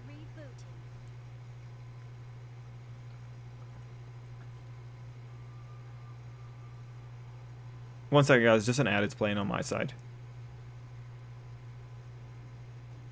Okay, still playing ads. Just give me a quick moment here, man. Alright, cool. Alright. So, let me bring this up. So we're watching because Ty requested. Anyway, let me just make sure I read through all your comments. Where's the nonsense? Actually, I'm going to head out early tonight. Oh, so Viz is out. Hey, Kenneth. When Aoyama hid behind the bush, he probably saw the traitor speaking to the League but cannot say anything because he's still a coward. Maybe. And he's just avoiding that conflict. Yeah, maybe. Izuku does discriminate. He thought Piccolo was a villain by just looking at him in Jump Force. That's hilarious. It's also possible Aoyama might have seen the traitor doing something when Tomura let the press in. We know that he eats lunch alone in the classroom and thus wasn't caught up in the panic in the hallways. Oh, interesting. Mohammed. Hello, Mohammed. Let's see. Anyone want to take a guess to see who's my least favorite student? And... Alright, cool. As for Omar, it's Ochako. Anyway, let's see what Neverworld was talking about on this one. Let's also drop the quality down to potato so that I can actually still do this. Shigaraki and All for One. Oh wait, Death Ray. Is Wandering Witch worth watching? If you like just like a simple slice of life, it's a short story collection pretty much of just a girl watching places. I think it's interesting for the character work, because I think she's like a terrible person, but you can probably check it out. One are about to be unstoppable after this battle goes down between Shigaraki and the #1 hero of the United States of America, Star and Stripe. The end of My Hero Academia chapter 329 set up one of the biggest battles the series has had to date, and things are yet again going to rapidly change because it looks like we're at that point. Remember, it's been already about, what, 20 chapters, if not more, I think 23 to be precise, that the series has said it is entering its final stages, it is entering the grand finale, and this right here feels pretty damn grand to say the least because Shigaraki is all bossed up. Riding in Noma, we got Star and Stripe, #1 hero of America, reveal and first big battle, and on top of that, we got All for One waiting in the wings. On top of that, Shigaraki might already be complete at this point, probably is. It's gonna get real, people. Probably not. I think it's going to be exactly clear cut considering they're evil villains. Let's talk about it. My Hero Academia, baby, the greatness continues. Uh-oh. Don't know how aggressive he might be about that. Big, massive battle between Shigaraki and Star and Stripe. You gotta ask yourself a couple questions like, okay, is Horikoshi going to allow this battle to go down the way you would ideally like it to go down, or is it going to go down a different direction? Now, Star and Stripe has just been introduced to the My Hero Academia franchise. We just got the reveal of her character, who she is, what she's all about. Well, not even what she's all about, really. Well, technically, I guess you could say she doesn't abide by the rules per se when it comes to, saving people, so she's a true to blue hero, inspired by All Might. But is she going to be able to withstand the test of time, and is Shigaraki going to take the W or the L? Now, you gotta assume that Star and Stripe just being revealed, it would be very disappointing for her to have just been revealed and then show up to Japan and then automatically take a L to Shigaraki. That's probably what's going to happen now. Unless there's some underhandedness that goes about, because you got to remember that this is all planned out. All for One, the master strategist, he's like an army vet, so to speak, when it comes to battle, because now it's not Tomura just running amok on his own. Now you got All for One really calling the shots behind the scenes, and even within Shigaraki, because we still don't know to what extent does he have a hold over Shigaraki's body. So it potentially these are good points. Shigaraki's body, yes, All for One, whenever he wants to interject and be like, aha, it's my time, baby. And not to mention that Shigaraki already, his body has been manipulated with, and we still don't know to what extent, like, is he complete? Has it been 3 days at this point for Shigaraki to fully be completed with his body, or what's going on there? So this battle is going to be very intense. I want to take note at the beginning of 329, the cover looking boss, Star and Stripe looking true to blue boss, and I love it. At the end of the day, Star and Stripe is straight up female All Might. There's no denying that. When she said in one of the previous chapters, essentially my sensei needs me, I'm breaking all the rules, she meant it. But the chapter opened up with something very epic looking, with All for One bossed up, sitting in a chair, saying the time is now, things is about to get real, basically. With everything that's went down, basically the villains that have escaped from jail and from prison have kept the cops off of his trail, and essentially he's almost saying checkmate, because he's like, yo, up to this point, on this little island nation, I've been able to outmaneuver them, and it's all thanks to just breaking out of prison and allowing these low tier people to allow me to do what I need to do. And their base, it was kind of interesting because it looks like they're in some freaking cave or something. I don't know where the heck they're at, but they're definitely in some remote location, because you see it's like an entrance to a freaking cave with some leaves or some shit that is just like covering the front entrance. But yeah, they're really dug out, hiding very, very well, where the heroes probably wouldn't find them, although I'm imagining eventually the heroes are going to be on their trail. The way the villains have been strategizing and planning everything up until this point, the heroes have been as well. You tell me that they're not going to find a way to put some type of tracking device on one of these people or somehow track them back to the base? They're going to figure it out. And it's a real shame that the anime has kind of cut the... I mean, give competent people enough time and someone's going to figure something out. I mean, like, the issue here is they're not figuring it out fast enough, and in the process they had Izuku self-destruct. Like, the heroes aren't competent on this one. The importance of Spinner out, because even in this chapter yet again, it is pushing forth that Spinner is very vital, very important, and also just in general, things are going to happen in a major way, in a major twist, because of Spinner. He's going to quote-unquote spin the tail, but potentially not in the favor of All for One. Because we already seen in previous chapters that Spinner's morality is a little bit different. Like, what he signed up for isn't what's going on right now. He signed up for essentially almost a teenage rebellion, so to speak. He signed up for, I'm following that man, Tomura Shigaraki, to the depths of hell and beyond and back, and that's what he was, ultimately coming for. He didn't come for All For One to come and steal the show. So I wouldn't be surprised if something major happens against the villains because of Spinner, because again, this isn't what he signed up for, and I think he's been keeping an eye on All For One this entire time, opposed to like what all the other people were doing, strictly because he's trying to not only discover what he necessarily believes at this point and where he wants to go with it, but also he probably feels like this guy's too dangerous, even against our own people, even against the person that I'm following. Like, I gotta save Tomita above anything else. Because when we see Spinner, he starts saying like, yo, you know, we could have taken the W by leaving the country. We didn't need to stay here, you dumbass. However, All For One reveals that, yo, his plans are even more dastardly than we previously thought. His plans, his strategy, what he wants to ultimately accomplish is small scale. If you thought it was just like, I want to beat some people up in Japan, you know what I'm saying? That's just what I'm. No, it's a lot more grandiose than that, because he reveals that winning this little match was just essentially a short-term goal, which is kind of, I mean, like, we all know he wants to be the Demon King, and the Demon King has a country to rule. Like, I don't understand why we're talking about, like, this guy has a big goal. We already know what his goals are. Just to answer some comments here, Aoyama is probably quirkless, and his parents just bought him the belt so he can keep up with his friends. I feel like UA would have gone to this, would have figured that out. Matthew, I think it can't be those two because they were too obvious. Maybe Horikoshi was going to make one of them the traitor, but he changed it because everyone figured it out way too fast. White Despair says... Yeah, maybe Matthew, actually. White Despair said, a thought just occurred to me. How did All For One even know that Star and Stripe was on her way? I would understand he simply predicted that she would come, but that wouldn't allow him to intercept her the way he did. Yeah, I brought this up on that chapter as well. When we were talking about a live stream, like, pretty much the only thing that can really... The only answer we really have is that someone from America leaked the information to All For One. Like, someone was just watching and they saw Star and Stripe leave or something like that.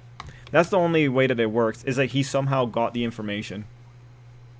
kind of crazy. Like, hey, beating all the big heroes in Japan was just, you know, that was small time, not major. And then he also reveals that obtaining one for all is mid-tier. So if beating everybody in Japan, basically wrestling them into submission, was short-term, getting one for all is mid-term, then what the hell is he ultimately trying to accomplish? It seems as though he potentially wants, which is not the most, you know, out-of-the-box thing, but essentially this is a superhero show, so it kind of goes together. He wants probably world domination. That's probably what he's trying to do. He's probably trying to change the world in his own twisted way, because he said he's planned ahead for a long life, and right now he's facing the toughest challenge, but potentially the greatest opportunity, which I don't know. Let's just again recall, All For One ruled Japan before All Might took him down. He was literally the Dark King.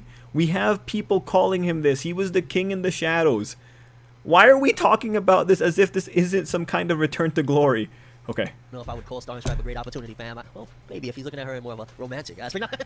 Imagine all of this is just that One For All has like a raging, diehard love and passion, and he's trying to ask her out, but he like is dealing with social anxiety. So he's like, yo, I'm gonna defeat every hero in Japan. He's gonna force Star and Stripe to come over here so I can confess my love. That would be hilarious. Actually, yeah, that would be hilarious. And All For One reveals something very interesting, because it was revealed again. I want to see in the last chapter, the chapter before that, that All Might essentially has a lot of friends around the world. We saw that there was different heroes that they wanted to come to Japan immediately to crush this All For One guy, this abomination. And All For One apparently has some friends around the world as well. Essentially, like if he is, let's just say Lex Luthor, for example, All For One, essentially like the Joker's his friend. You know what I'm saying? I don't know. Hot Streak from Static Shock is his friend. He got friends all over the place that he could call on if need be, because even though All Might was able to. Joker and Luthor aren't friends. Those guys are not friends. Luthor hates the Joker. The Joker's unpredictable. Like, there was a whole plotline about this recently. Clean up Japan. The same can't be said around the world, which is very interesting, because we've been throughout the entire series of My Hero Academia solely focused in on what's been going on in Japan. We never really got an international scope of things, of what's the villain scene like over there. We know since the beginning, up until just very recently, that essentially All Might had cleaned up crime. Like, it was just at a standstill, but it's kind of interesting that it was... Why can't Spinner be labeled the evil genius? He made many good points about what... Nah, he's not a genius. He's a pragmatist, right? He's like... Pragmatists are usually much more clever in the small-scale logistics. That's where they usually win out a lot.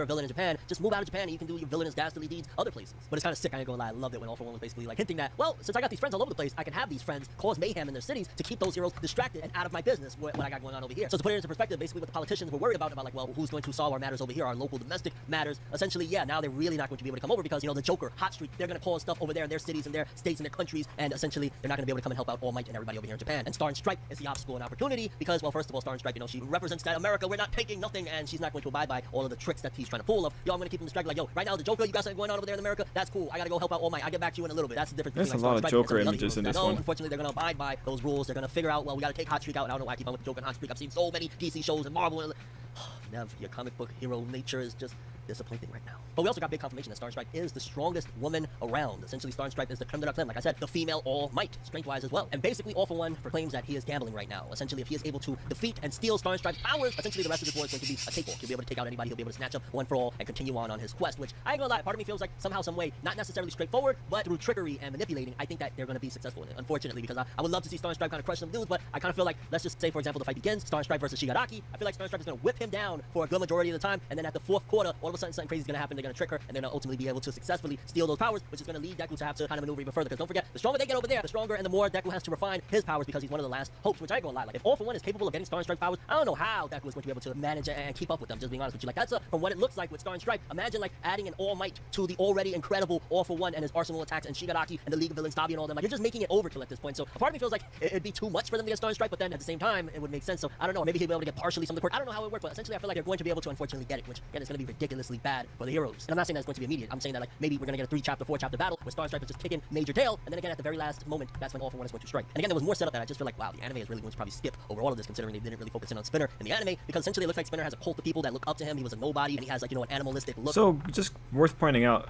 Neverworld is right. Like, that trickery was on the table, and I think a lot of us were ready for trickery. But like, at this point, the quirk is a little bit too much. It really shouldn't be in Shigaraki's hands. A lot of people, they kind of look up to that. Like, yo, you were a nobody, that you freaking look like a Ninja Turtle, and you made it this far? That's crazy. So a lot of people, even some of the remnants of the Liberation Army front, are following him, are supporting him, are looking like he's our guy. So he has a little bit of Just Gang Orca made it far too. Gang Orca's like in the top 20 heroes. of a backing as well, and I feel like All For One is trying to manipulate yet again, but I don't feel like it's going to be successful with Spinner. I feel like Spinner, he has his own objective, and that's to help out Shigaraki against All For One. A part of me feels like, and I think it's been very much so foreshadowed, that Spinner don't rock with him like that. Spinner's just there because Shigaraki is unfortunately stuck at the moment with this guy. And you see that the Liberation Army front remnants are also just worshippers at this point of all of the League. They're like, yo, Dabi's still, Poga's story continues. They're just looking at them like they're essentially somewhat of a symbol of hope for villainry, and it all rides on Shigaraki being able to destroy and turn everything to dust, essentially. Eventually, we cut to the scene where Hawks and Vestinus is in the car, and they're talking, and Hawks is kind of like, yo, it's kind of dope that she's coming over here, but I can tell that she's gonna get into some trouble, which again is just demonstrating that Star and Stripe, you know, she's really breaking a lot of rules to come over here. All Might must mean a great deal to her if she's doing all of this, whatever Sensei, which I wish it would have been more foreshadowed, to be honest with you, of like, oh, All Might had more people that followed him, opposed to just Night Eye. Like, that was really the only one that was pushed, aside from like the films that kind of hinted at some stuff, not really, kind of, sort of. And then we cut to Endeavor radioing in, yo, we've got a problem, lads, we've got a problem, because at the landing spot where Star and Stripe is supposed to land lies Shigaraki Tomoda waiting there, and we get that epic looking, it's so simple of a shot, right? It's of a skyline, clouds, and then of a little bit of a cloak with Shigaraki's hand with a little bit of a mark in the middle of it, but it looked amazing. It was a double spread that just looked incredible and just a little bit different and unique. I always gotta comment on art when it's like a face, you know, close up of a face or a battle scene or anything like that. It's some clouds in a hand, and Horikoshi manages to slam dunk it in a double spread at that. Like, you gotta commend it, but also it makes me wonder, looking at the palm of that hand, what's going on there? What we about to do here, fam? Like, woo! Part of me just wants, because like Shigaraki's pretty much my favorite character in My Hero Academia, I just want to see him destroy shit. Okay? I just want to see him take Star and Stripe and say, no more. It's I like over. the scent. And as she shows up yet again, just embodying everything you would feel from a female All Might. She's like, oh, such a warm welcome. You're free to do as you please, sir. But then immediately, that's the difference. Like, All Might, he would still have that smile even as he's telling you, yo, I'm about to kick your behind, fam. Like, she immediately goes from that to, yo, so what you want to do, fam? What you trying to do? And unfortunately, it seems as though Star and Stripe is a little bit misinformed, because she's like, are you the villain that they call All For One? So the fact that she don't know who's All For One, I wish she would have just taken a little bit, you know, a couple moments. It's like, okay, the bald, clay face looking motherfucker is All For One, and this dude right here with the scraggly hair and the scraggly face is Shigaraki Tomoda. Like, I want to take a few seconds to just look at some pictures, fam. I fully agree. I'm really happy he's pointing that out. I think that's a really good point. Going straight up without even thinking. You must be very confident in your capabilities, and you must really keep things in order over there in the States if you're confident enough to not even find out who you're fighting for. You know, you could have been going against a giant 10 million mile. No, we know now that's actually really critically stupid for her, given what her quirk is.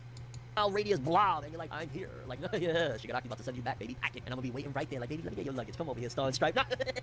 Talk about down bad. And it's very interesting to note. Well, first of all, again, the art looking awesome. I don't know, some people were talking down on Shigaraki. Look, he got the drip, fam. He got the scarf. He looks like he got a suit on. He's on top of a noble, which again, the drip kind of, I gotta attribute it more to, again, that he has that connection with All For One. That kind of is a hold over him at that, which is possibly that All For One, whenever he wants, now he's just using him like, you're the vessel, fam. Whenever I want to take control, I'm taking control. But for now, we're gonna play possum, and I'm gonna just let it look like, oh, this inexperienced kid is going up against you. Because Tomoda says, good question. Who exactly am I? And the chapter ends off setting up for Shigaraki Tomoda versus Star and Stripe. And oh my god, I can't wait. I think this is going to be massive and change the entirety of this war of My Hero Academia moving forward, because if All For One can get his hands on Star and Stripe, Deku ain't gonna be able to do this. Like, yo, Deku's been struggling already as it is. He doesn't have the greatest grasp of everything from One For All. He's starting to understand a little bit of it, but he's still got ways to go. Star and Stripe looks like she is no joke, and that's the number one hero over there in the States. Craziness. Very curious what you guys think about all of this mayhem. Do you think Shigaraki's gonna take the W in the end, or do you think Star and Stripe is gonna be able to put a halt to our tragic destruction? Yeah, we got it.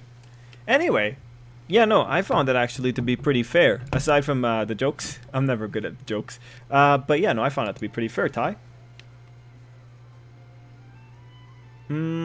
Yeah, no, you know, Forever is always pretty hyped up most times. And cool. So let's just see. Kayla and White Despair were talking about oh, if All For One never stepped foot outside Japan, how did he communicate with his so-called friends around the world? I doubt he did simple phone calls. Oh yeah, no, it must be simple phone calls using a VillainNet or something like that. White Despair said this week, its 2-week break is annoying. I keep having to remind myself that we won't be getting spoilers tomorrow night. Yeah. Well, you know, one break today for 5 chapters tomorrow, pretty much. Ideally, Horikoshi keeps healthy and, well, doesn't get sick. All for One being bad at flirting is funny. Yeah, I agree. I think that is pretty funny. If this was all just All for One's way of like giving someone a gift, that would be hilarious. Yo, if there's like this like super villain lady, like she like look, you know what? I'm really thinking of a particular image in my head. Let's say, you know what? Probably China. Maybe China has this super villain lady. Maybe there's a super villain lady in China, and All for One this entire time has just been trying to get her attention because she's just so cool. Oh, maybe she's the first quirk user. I don't know why, but maybe she's the first quirk user, and she just ruled society with an iron fist, such that she's able to rule all of China by just being very bright. And just being smart. And All for One this entire time, he keeps going after quirks, thinking that quirks is the only thing that's of value to it, or like that it's the only thing that makes him valuable. And this lady just keeps whiffing him off, right? And that'd be hilarious if this has all just been All for One trying to get not only his brother's attention, but the attention of a superpowered lady in China. Oh, like Thanos and Death. Yeah, pretty much, Quizzer. It's just all of this has just been a giant, I want this girl to like me.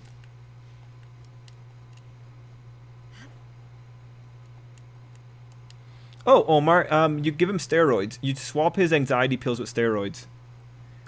We can watch his current... You'll probably enjoy his reaction to her quirk. We'll have to see. There is no escape.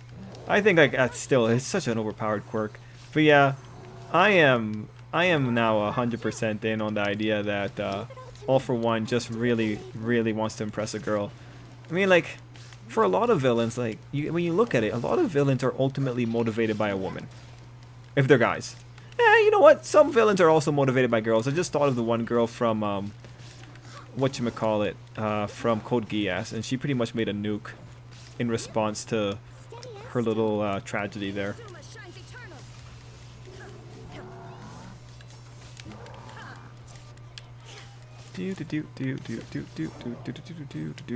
Oh, I should have brought a different team. Not the best team for this. I missed a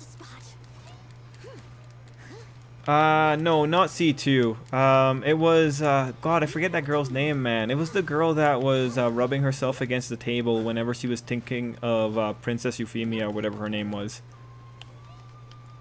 Illusion shattered.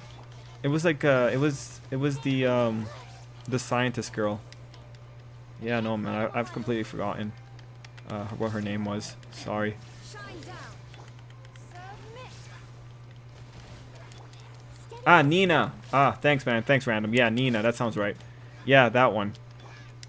Illusion shattered. Torn to That poor desk saw something. Oh, man. I still remember that scene, man. Like, you know, being a young kid watching an anime, and then all of a sudden you see this girl in the desk, and you see little drips of liquid on the desk corner, and you're like, what's going on here? And then you go and you read, like, the anime blog reviews, and it's like, oh, wow. Wow. Wow. Okay. Like, that was different, because you don't see that kind of stuff in Naruto. Like, God forbid.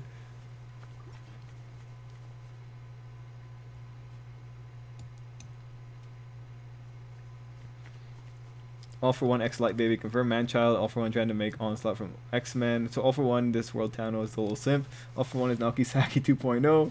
Throw in a supervillain for himself, and we got ourselves an evil love triangle. Oh my god, yeah, I would love to see All for One in a triangle. I think he would be so bad at it too. Oh man, it'd be hilarious.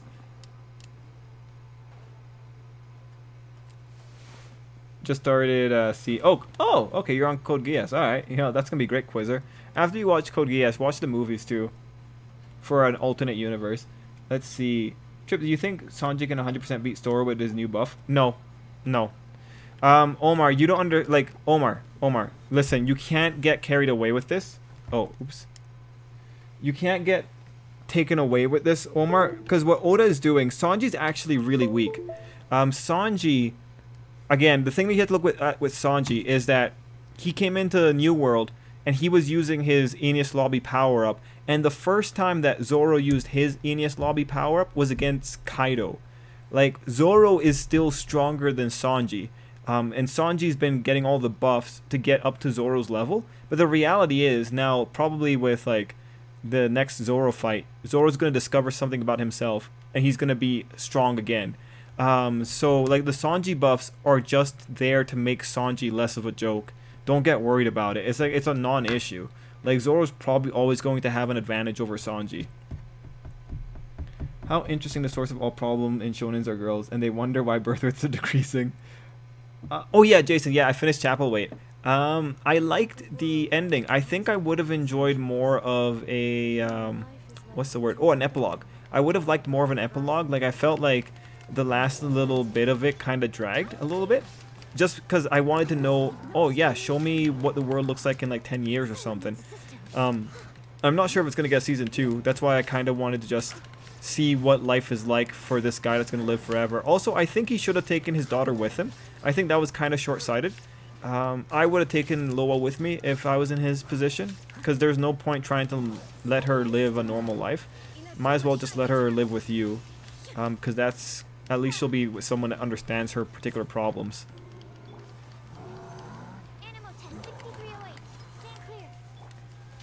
But then again, that character isn't meant to be like perfect at all corners. Remember in Teen Titans, Starfire was doing anything to get Robin's attention. Seeing the opposite happen is rare in the West nowadays.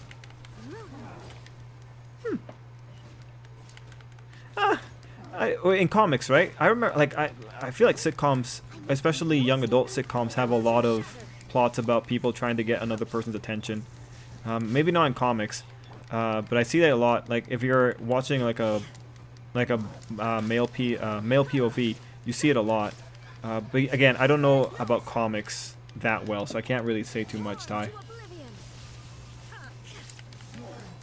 I'm so sorry that happened to you, Trip.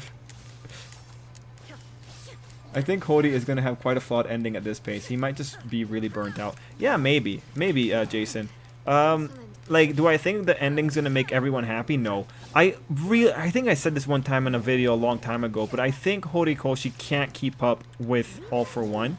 I think that as we go forward, things are just going to get worse, especially now that we're entering this realm. Like, again, I don't think you were here for this one, Jason, but one of my concerns is Horikoshi really shouldn't give Shigaraki this much power because he's not capable of riding at this power level. He doesn't take care of his powers well enough to actually tell us that he knows how to ride at this level. He really shouldn't be riding a reality warper like this. Like, whatever we go into now, we're going to have a situation where people are going to be asking, why didn't characters act in another way? He really shouldn't give that power to Shigaraki. He went, but I guess he didn't really understand what it meant to be a mangaka. Man, Jason, you're coming in really hard. Holy crap. Meanwhile, you have Mashima writing Fairy Tail and just being an absolute pro at it. And also Eden Zero. Are you sure Hinata had more than sweat when being around Naruto? Yo, Ty, that's dirty. That's dirty, Ty.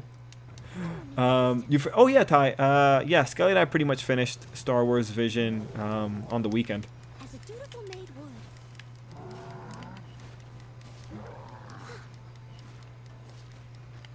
would. White Despair. Yeah, no, if you look at it at the beginning, right? White Despair, she was like saying like, yo guys, if you guys die, I'll take your bodies home, right? I think all of them are not very careful. I think she was ready to go when it came to this fight. Like, those guys were going at... They went from 0 to 100 pretty quickly, is what I think happens.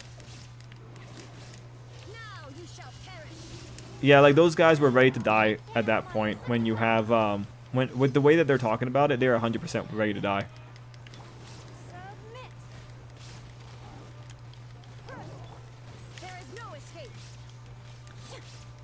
Do do do do do do do do do do do do do do. There we go. Let's see. Hey, Trip, do you think if Nian got away from Drive Night and met Saitama, he would have become his pet alongside BS and Rover? I think so. I think that would have been possible.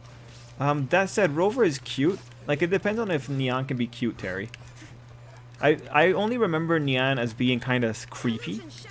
So I'm not sure if Saitama would have accepted that level of creepiness. Though BS is kind of concerning in of itself. Just being used as a foothold for the aerial battle, yes, they are. Half the people that want Yamato to join the crew, actually more than half just want her, because that's too bad. I would like Yamato just because it'd be cool to have a mythic Zoe, and I actually like Yamato wanting to be, well, you know, Yamato wants to be Odin and wants to travel the world. That's more than enough for me. The only new comic story is, hey, this character is gay now. Well, that's unfortunate. Love triangle, all for one. First quirk user, dictate later. 42-year-old pizza delivery boy with the quirk to deliver pizzas within 30 minutes or less. Oh my gosh. It's sad. Yeah. 2D and Timmy, let's see. One of the scene, Lobo takes Starfire top off. Okay, John. I wonder if Zoro will figure out something about this Conqueror Hockey and realize he have it during his fight with King. Yeah, Chris. Seeing the way, well, like Kaido acknowledged it, right? And to me, it makes sense. Honestly, to me, it makes sense that both Sanji and Zoro have Conqueror's Hockey. Just because, like, Sanji's Diablo Jambe, people are already bringing it up. Like, this thing doesn't make sense, right? So I really hope at the very least Sanji gets told, like, oh yeah, this was a manifestation of color of armament for a very long time. Like, the fact that New World crews are bringing up how weird these powers are really makes me think, like, why are these two so special that they develop these powers? Because no one else really has these kind of hockey emanations outside of the Straw Hat crew. So yeah, like, I'm excited. I'm excited to see what Zoro's stuff is going to be. I'm pretty sure Zoro's going to understand, like, Zoro's going to gain enlightenment during his fight. It's almost 100% sure. He's going to gain enlightenment, and then he's going to inherit the spirit of the guy that looks like him or something like that. And then it's just going to be a full-on fight, and Zoro's going to win. Like, Zoro and Sanji are about to go through the Luffy experience of getting stronger while they fight. As a dutiful maid would.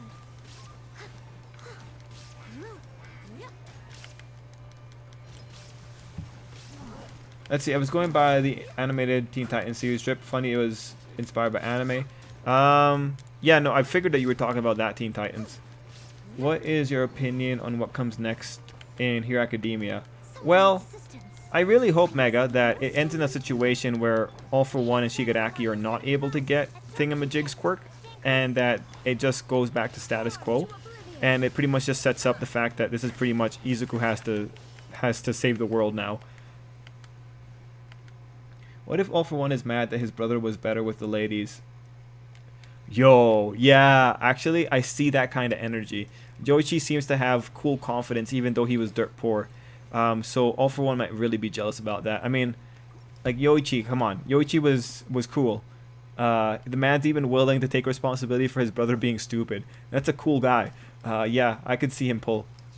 If Jump doesn't get a new hit battle shown anytime soon, then eventually the whole magazine will be filled with comedies. I mean, if comedies are profitable for them, right? Like, that's the thing.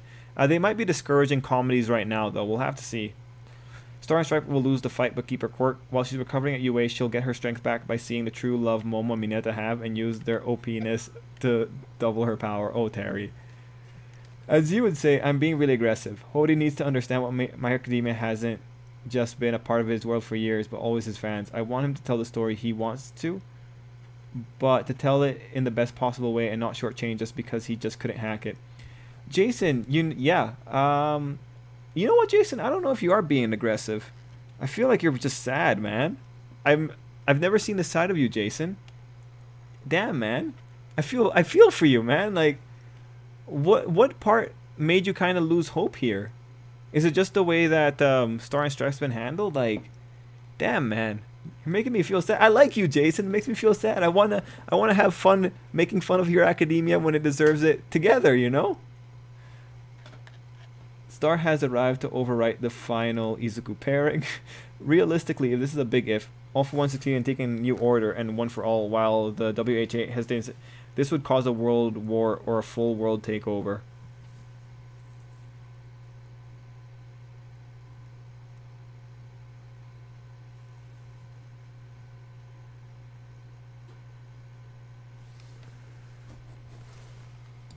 Hold up.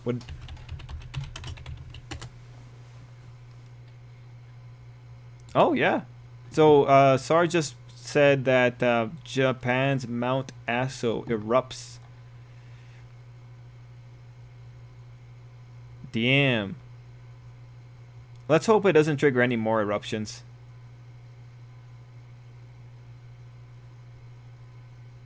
Oh, it erupted 2019. Oh, wow. They were killed In 63 people were killed in September 2014, the worst volcanic disaster for Japan in nearly 29 and 90 years. Sorry, damn.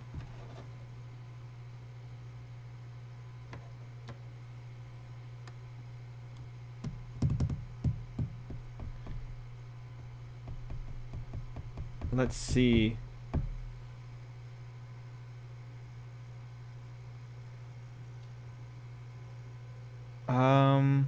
Back to Kayla's thing. You missed my comment. Did I, Ty? So what was your favorite? Oh! Yeah, Ty. Why does this keep happening to you? So what was your favorite episode? Mine was The Elders. I also see potential in the Bunny Girl episode. It's really hard to say, man. Let me think. I think I liked the first episode a lot. It ended up being really good. And then I liked the episode with the guy that got tricked into attacking the girl he liked, and then he became a Sith apprentice. I think that was the second episode I really liked, just because that was so out of left field.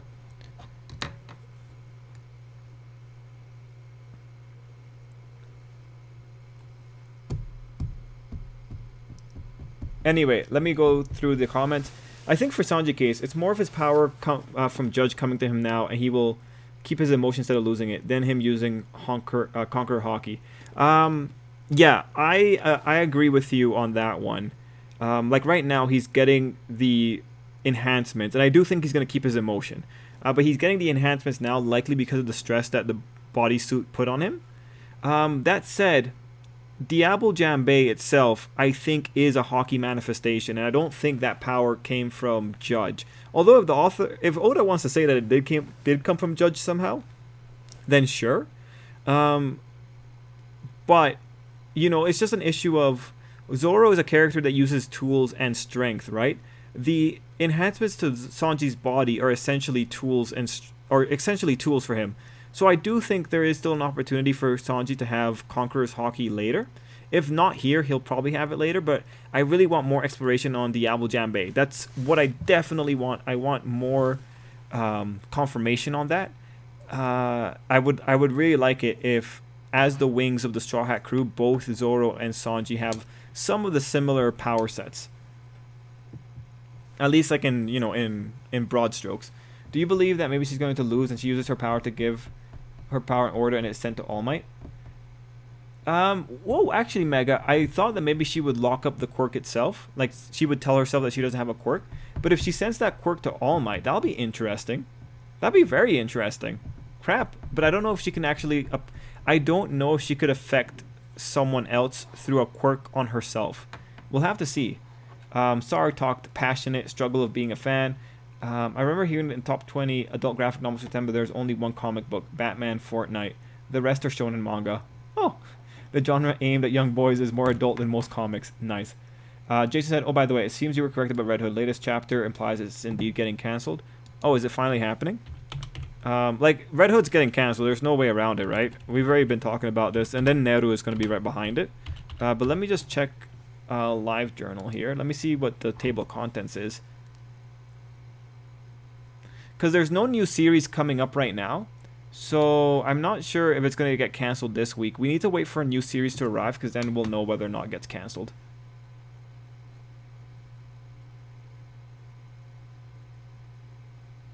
Yeah, we'll have to see if it when exactly it gets cancelled here. I like Yamato. Okay. Gotcha, Omar. 2-piece. OP next generation where Yamato and Luffy's son will be god tier. Oh, come on, Death Ray. It's gonna be, whatchamacallit, Boa. Hey, Chip, how long do you think you'll do YouTube? Well, Aki, I don't know. I've been thinking about it a lot recently, because like there must be a limit to how long I can go. Then again, for Neverworld's been doing YouTube for like 20 years. So maybe I can go for a while. I mean, like, as long as I have the time to do it, I think I'll probably still keep doing it. You know? Unfortunately, I don't have the energy to do it as much as I did when I was younger. Which was just like, what, 5 years ago, I guess? Yeah.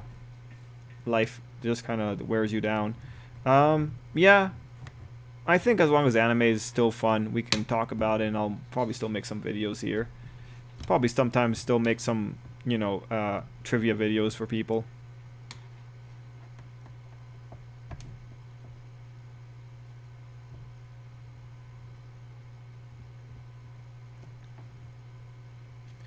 And yeah, random. I'm gonna try that island that they added to the map later on.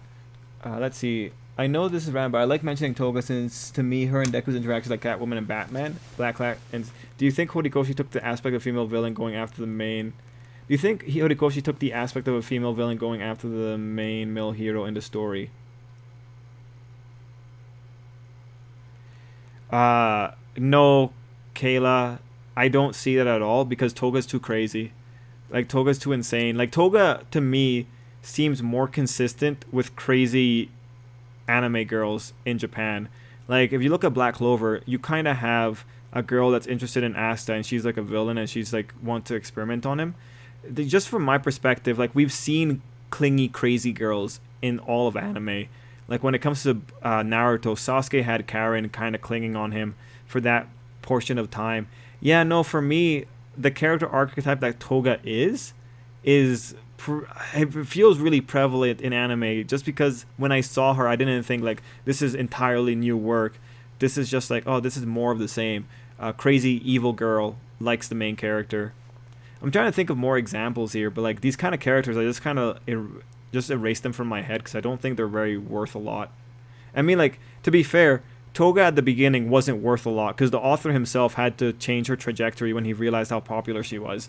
Like, these one-note characters aren't worthwhile. And now the reason Toga has the thing she has right now is a product of him changing her storyline. Yeah, no. I'm not too... Like, if you wanted a female villain going after the main male hero, I think you would have had an easier time doing it in Vigilantes. I'm trying to think of any example. Like, Catwoman and Batman's a little bit too hardcore. Like, it's too good. I don't think Toga can really reach that level because she's too insane. Heck, Toga might be more similar to Joker. The Batman-Joker dynamic is probably the one that's closest to the Izuku-Toga dynamic.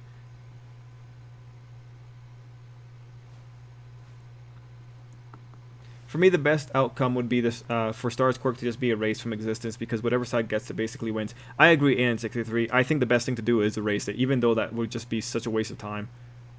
Luffy hair impossible? It is possible. Jason said, no official comment yet, but the stuff that happened in one chapter implies that they canceled the tournament and Main badly confronted the protagonist and revealed huge plot points. Okay. Yeah, then it's definitely gone. Yeah, probably gone. Like, I don't know if they're going to cancel it when they don't have a new series coming in.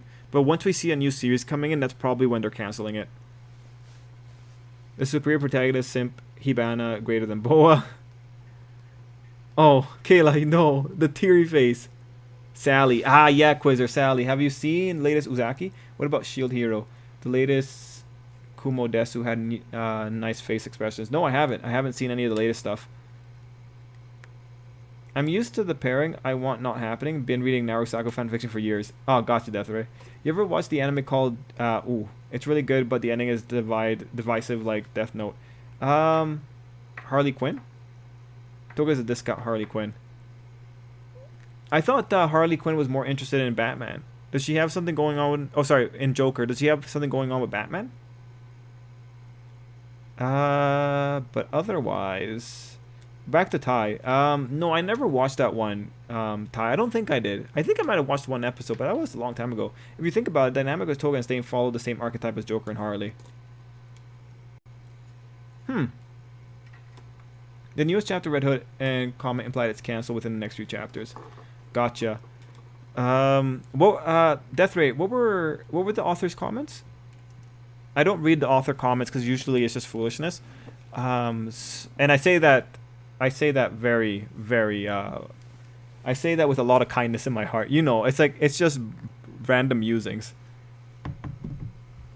Let's see. White Despair is out. See ya, White. I gotta head out for the evening. I might not be able to make other streams since I have a lot of work to do, but we'll have to see. I can probably make it tomorrow night. Gotcha, White.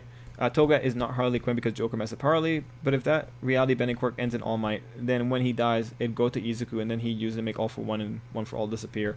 We'll have to see, man. We'll have to see. Latest Izuku is greatest of all time.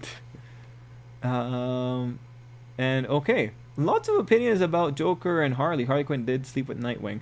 Wait, doesn't Nightwing get around a lot? I feel like Nightwing gets around a lot. I feel like he slept with almost everyone, right? That's the joke with Nightwing, right? Have I misread that? I'm pretty sure that's the joke with Nightwing, right? Also, it's pretty late for me as well, guys. So I'm probably going to wrap it up in like 5 minutes here. Next chapter will probably start with the Blast and Izuku flying in faster than a bullet and saving SNS and taking her back to UA. Yo, Kenneth, you're too hopeful, Kenneth. Too hopeful.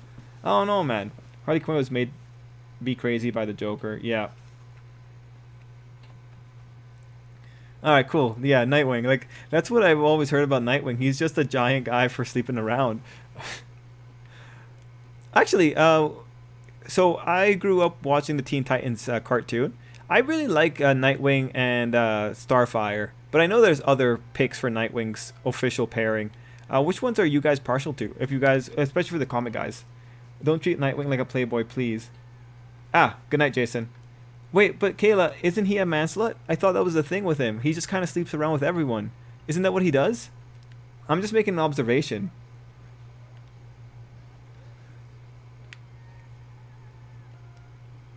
But yeah, growing up with Teen Titans, I liked Robin and Starfire, and then yeah, I think Robin and Oracle was pretty okay too.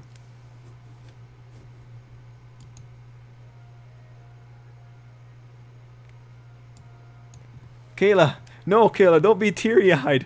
No, don't. Robin and Starfire was so cute. Yeah, it definitely was, right? I remember Teen Titans Trouble in Tokyo. Man, as a kid, I was like, yeah, this is great. Great. Official pairing. Yeah, great. Hard to decide between Nightwing with either Starfire or Batgirl. Yeah, okay. Okay. That makes, yeah. Yeah, that makes sense to me. That makes sense to me. Other pairings... Other pairings that I really like from DC. I liked, whatchamacallit, Green Arrow and Black Canary. I thought that one was really good too. I guess Lois Lane and Superman is cool. I don't really care a lot for Lois Lane as a character though. Batman and Catwoman I think is also pretty cool. I'm into that. I think that one's like watching the animated series, like yeah, totally ship it. Any other big pairings? Against like Aquaman and Mera, that they're pretty alright. Are there any other worthwhile pairings? Poison Ivy and Harley from the recent comics I've seen. Oh, Ghostmaker. I know I've read some of the Batman comics. Ghostmaker and anyone I think is also pretty great.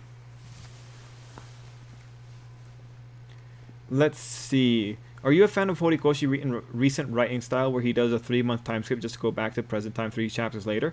No. No, I don't think it's good, Aki. I think it's him trying to get to the exciting parts faster.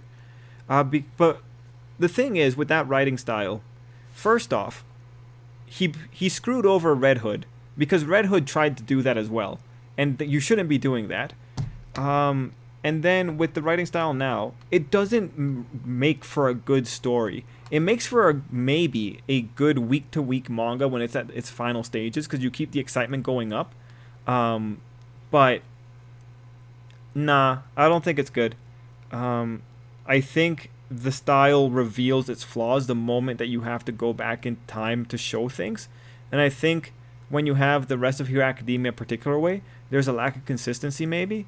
Mind you, I'm not the kind of person that would argue consistency, since especially with manga, styles kind of evolve throughout time, especially if you're in Shonen Jump, because you have to kind of change your style to survive in the magazine.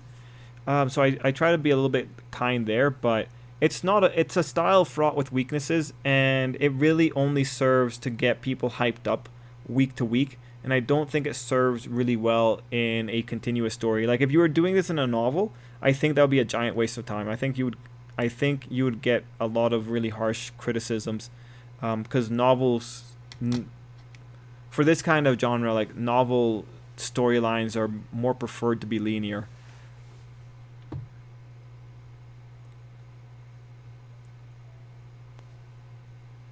Ty said, well, Thingamajig is like if you give him the gaunt from My Hero Academia genius level intellect like Light and Lelouch. It's really interesting. You should check it out. It's very grounded with the characters. Noted. Because like Comic Starfire is different from cartoon one. Oh, okay. I honestly don't like Robin and Batgirl or Robin and Zatanna. Oh, okay. If you make me pick probably Starfire, but I'm not picky about it when people are respectful of the writing. Yeah, I would agree too.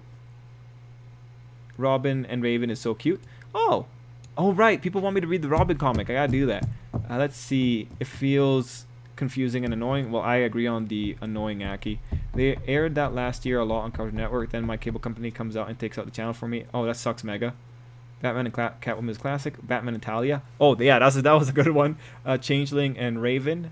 Oh, that's Beast Boy. Gotcha. In comic, Starfire, people got no problem about. Okay. Spider-Man and which girlfriend is your favorite pair? Gwen Stacy. I like Gwen Stacy quite a lot. Beast Boy and Raven. Let's see. I'm with Trip. Nightwing and Starfire is the best pairing for me. Hated the new 52 star, but she slept with everyone. I remember that criticism back in the day, Ty. Yeah. The two monkeys monkey around A-Speed. Batman actually got with Lois before Superman and DC anime universe. Oh, interesting. Starfire, people learn stuff by touching people's skin. Oh, yeah. I like Damian and Raven pairing from the movies. From like Judas Contract and all those, right? Is anyone a fan of Beast Boy and Terra because of the show? I was for a portion of time, yeah. Open world is the worst video game genre. I think it works okay for Legend of Zelda.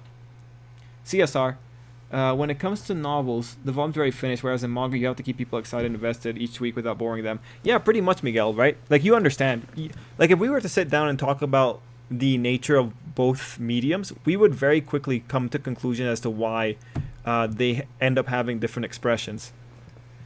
Like for the manga volume, it's an issue of in a volume it might be a little bit worse, just because the story goes all over the place. At the end of the day, though, we kind of saw this coming with Horikoshi's writing style from the beginning, because this was a guy whose story relies on having information taken from the readers in order to make things surprising. And we saw like the worst manifestation of this was when he just flat out blocked out Dobby's name. You have him talking to Hawks about it, but God forbid we actually see what the guy was saying, even though we were in their face the entire time. Like, that was an extremely aggressive move. And it's one of the cheapest moves in the manga. Like, mind you, the guy has a bunch of other cheap moves, but in terms of like other manga that were cheap, I think Shoki no Soma was pretty cheap at times with the cliffhangers. But what can you really do? It's the nature of the business. What's your most hated comic pairing? Mine is Scarlet Witch and Quicksilver. Who thinks of something so gross? Well, I guess that's my least favorite. I don't think I have many least favorites. Yeah, Kayla, I watched Young Justice. So I got to season 3, so I watched one episode of season 4. So I haven't started season 4 yet properly. I'll probably wait till it airs all, and then I'll watch it. Let's see. Miguel said, yeah, for a weekly basis, it doesn't look that bad. Once it comes together like a volume, the flaws in the style shows. Yeah. But again, you know, this is... What can you really do about it? This is just a flat-out fact of reality, right? Like, it's interesting because here we're talking about a necessary evil in a way. This is probably the stuff that you gotta do to stay relevant in Shonen Jump and keep excitement going up. Mind you, like, if you look at the way that most people will react about these things, they'll get really excited. And especially with, like, the fact that we have YouTube channels based around these weekly releases, these releases in of themselves are a little bit like a celebration. They're like a little bit of an event, right? So for Hero Academia, this particular style in the short term does a lot of good stuff. The unfortunate thing that you could say with the style, however, and you know, we might be seeing signs of it already when it comes to theory crafting, is that because it leaves so much information out and only brings it up when it's worthwhile, any little lack of information that people get, they misconstrue it as purposeful as opposed to a natural consequence of the particular style. So this might lead to a situation where when we get to the end of the series and people start looking back at all these ideas they had, and they see that these ideas were flat out incorrect, you know, some people in defending their theories might go out of their way to say like, oh, well, Hero Academia was a terrible series this entire time.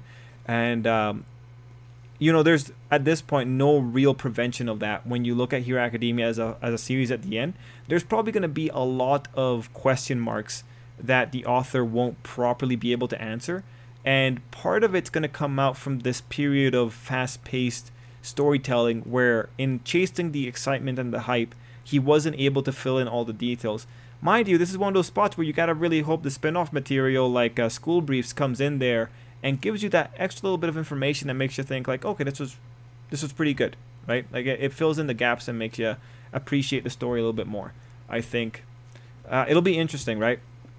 But with the author, this is flat out, we're seeing business in real time. This is very concentrated efforts based on the idea of what will keep a manga popular. Mind you, it's a little bit strange that he still has to be so aggressive here now.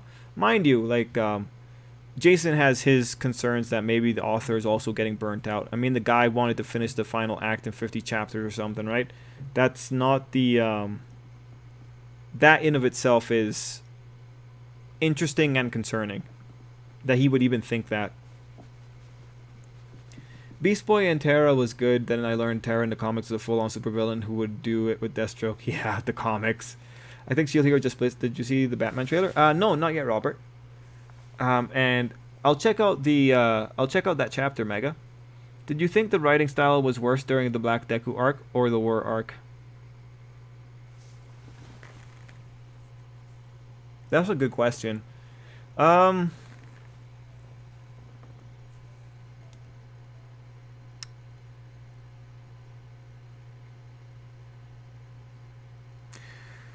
think Dark Deku gets a pass from, like, okay, the first bit of the War arc before Shigaraki awakes, I think that was really good.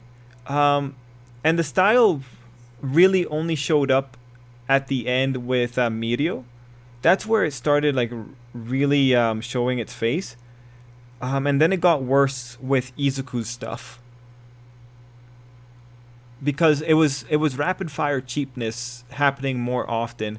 So I think it's worse after the war, because that's the critical moment. That's when Horikoshi wants to keep the excitement going at all times.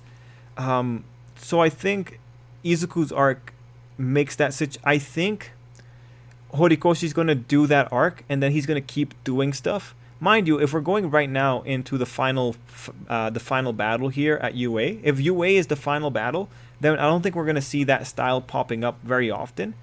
Because with the Dark Izuku saga, Horikoshi had to skip the startup time for Izuku going rogue, or not going rogue, but Izuku going out into the world, and then he had to keep things secret, because what was actually going on with Izuku was a lot more mundane than what he wanted it to look like. Like, the reason that he did what he did with Izuku is to keep people wondering and to make it look cooler than it actually was. Like, remember, we started off with people thinking that Izuku was in the States, being a vigilante. And then we slowly walked back all those ideas. It slowly got more and more fleshed out until we got to the point that Izuku was completely like under the purview of All Might, and he was being watched the entire time. That one was, you could say it was a lot of trickery. The author wanted to keep things as exciting as he could for a rather mundane situation. And mundane only in the premise. Like, actually, props to him for being so clever with manipulating public perception. But, you know, again, if you say out loud that an author was manipulating the reader's expectations, people are going to get upset because people don't like the word manipulating, even though mechanically it's what he is doing. Like, this is flat out high level understanding of expectations and reality, and being able to make something really boring seem really cool for a short amount of time. But unfortunately, the side effect, or like the bad side of this style again, is that people's expectations sometimes become more awesome than the actual story itself, and that causes people to get disappointed because people don't like being wrong generally. Many disadvantages and advantages to the approach. So many theories and videos age faster than cheese left out the fridge. Yeah, they do. It's always so risky.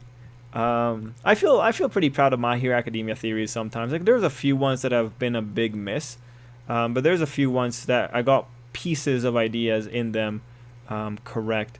So it's always fun. But like, if I'm making a stupid theory, I can't survive. I can't in good conscience put out a stupid theory without saying that it's a stupid theory. Just because it's just so, like, I need to be honest. If I think something's stupid, even if I had the idea, it's stupid. Anyone remember the Batman and Wonder Woman ship? Oh, I remember. It was one of my favorites in Justice League series. I remember him singing to save her from a magic spell. Yeah, no, I like that one. Kind of want to see more. Can we talk about how Geoforce killed his uncle and kept the lady who hurt the girl he loved under his rule? Yeah, that was like the last season, right? Yeah, I wasn't a fan of that. Was not a fan of that at all. That was just so out of left field. When will the shonen demographic get tired of these fighting demons formula? Never? I mean, it's cyclical, right? It's just cyclical. You talking about the Exorcist series? Like, there's always a flow of Exorcist series coming in and out of Shonen Jump. Trip, do you think the hype for One Piece will go down when Shanks dies? Or whatever happens to Mr. Red Hair? No, the One Piece hype is locked in. One Piece is gonna have a series of war. If Wano isn't getting people off of One Piece, then that's it. One Piece is locked in. Ty says, weird thing about Thingamajig is that there's a ship between the female MC and the male MC. He's 12 and she's like in mid-20s. The way it played out was to make you uncomfortable on purpose. Well, I don't like that. Manipulation is the most scary thing to me, considering I'm someone who daily questions if my thoughts are my own. That's fair. But I mean, like,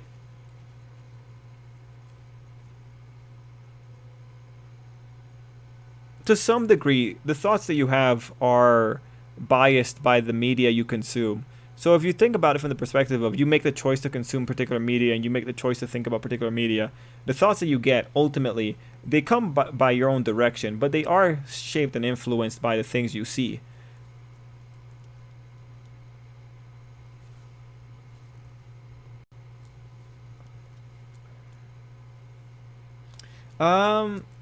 Terry, thanks for asking. My OTP, I don't know, man. Like, Izuku and Suyu, I want to believe in it, but, you know, the author has just, like, hurt my heart so much that it's like, alright, I guess it's going to be Ochako and Izuku, I guess. But, you know, if Suyu and Izuku happens, that'd be great, but I would like them to have more interactions before that happens.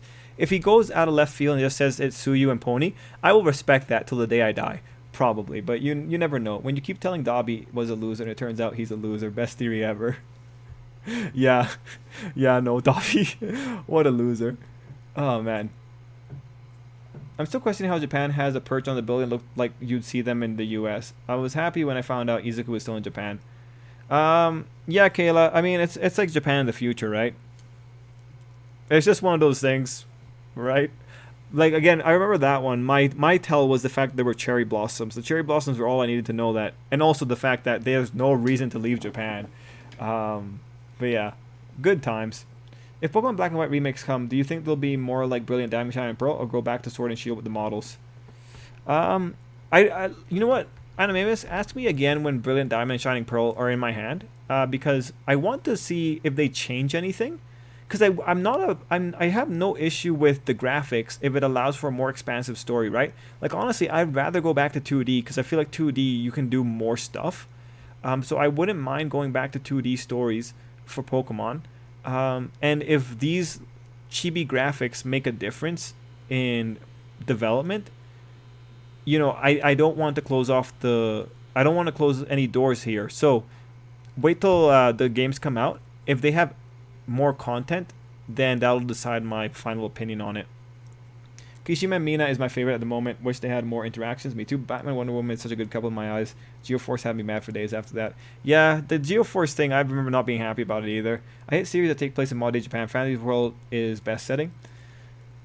Yeah, you know, it's different strokes for different folks, Death Ray. It got tired and old around the time the student went to save Izuku. It cuts directly action, just cuts back within the same chapter. Yes. Deku, My Hero Academia Next Gen, when? It'll be after it ends and the anime companies want to make more money. So Pokemon Black and White, XY, and Sun and Moon are in a category together in new Pokemon games. So I feel like it'll be a Sword and Shield type remake after the slander that happened with the models. I feel like Game Freak is impervious to slander. As long as they make money, Game Freak's gonna keep doing whatever they're gonna keep doing. I want anyone but Izuku and Ochako. Seems too basic. Yeah. Chip, you going to play when it comes out on stream?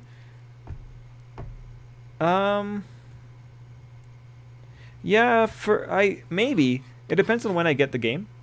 Like, I don't know. If I have it, I can play it. And Pokemon is an easy turn off your head kind of thing to play.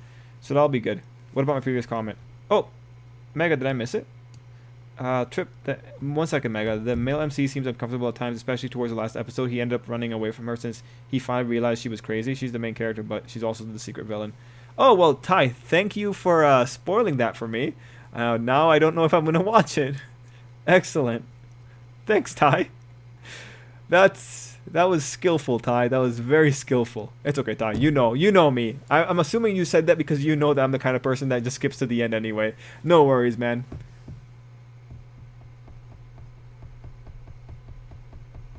About Genshin. Oh. Gotcha, Quizzer.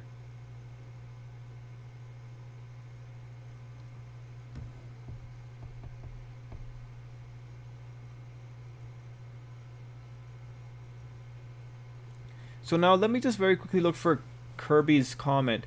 So in Genshin, oh, if you friend someone, you can see their date of birth. I don't know, maybe. I think maybe. I don't have my date of birth, so I don't know. There you go, Mega. Let's see. What was your favorite scene from Young Justice? I'm torn between Bart yelling "I'll be fine" and the League regretting adding Guy Gardner to the team.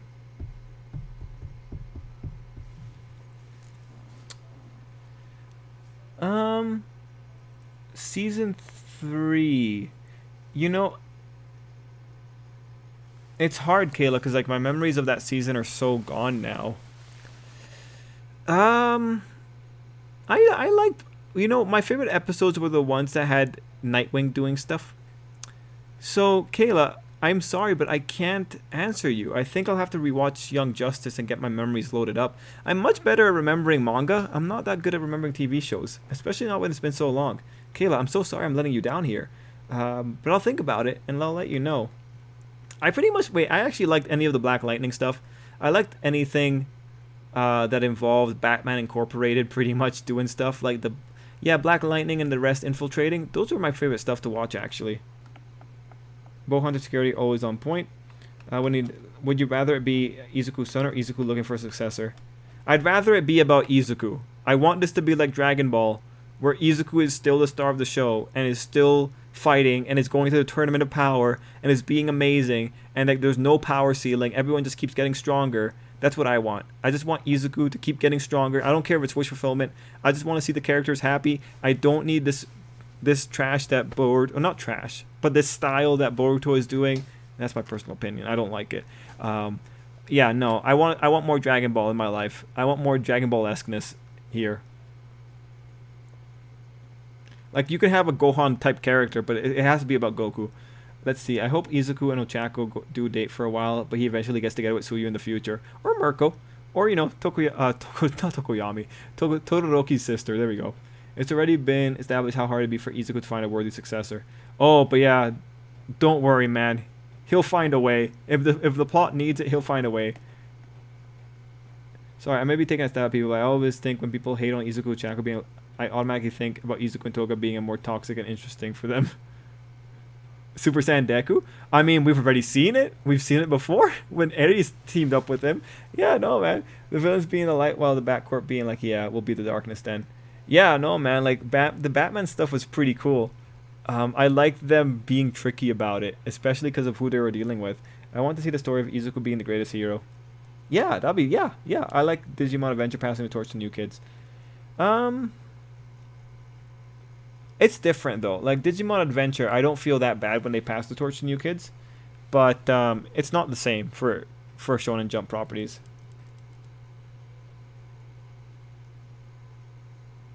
Deku, an old man, he's training his grandson. No, I want to see Izuku being cool. That's all I want. I don't want new generation. I don't want characters being, you know, cracked in the knees just because they need to let the young flourish. The young should be flourishing in spite of the old. Not because the old are bending down to them. I didn't know to spoil you since the shows I reckon you always skip toward the end.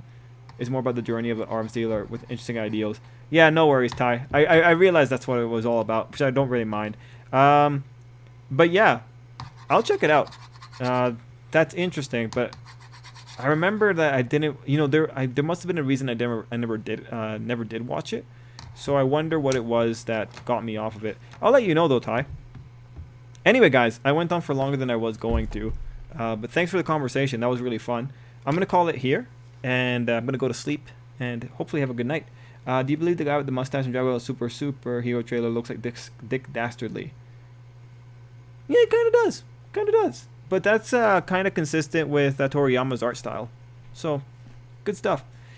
Anyway, guys, gonna start saying the goodnights. So, saying goodnight to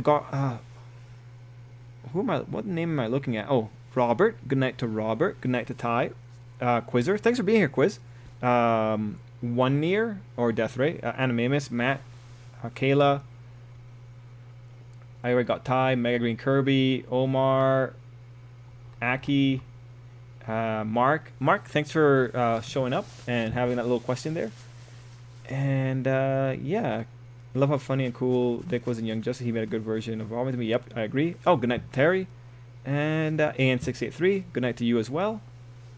Do you think Fat Jin is going to work like Kaioken? I mean, technically it already does, doesn't it, Aki?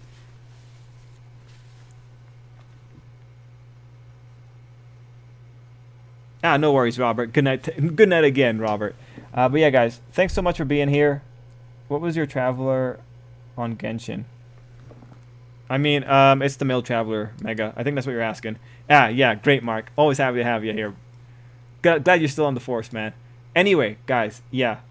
Gonna end the stream. Oh, good night, John. In 5, 4, 3, 2, 1. Till next time, everybody, stay safe and don't do anything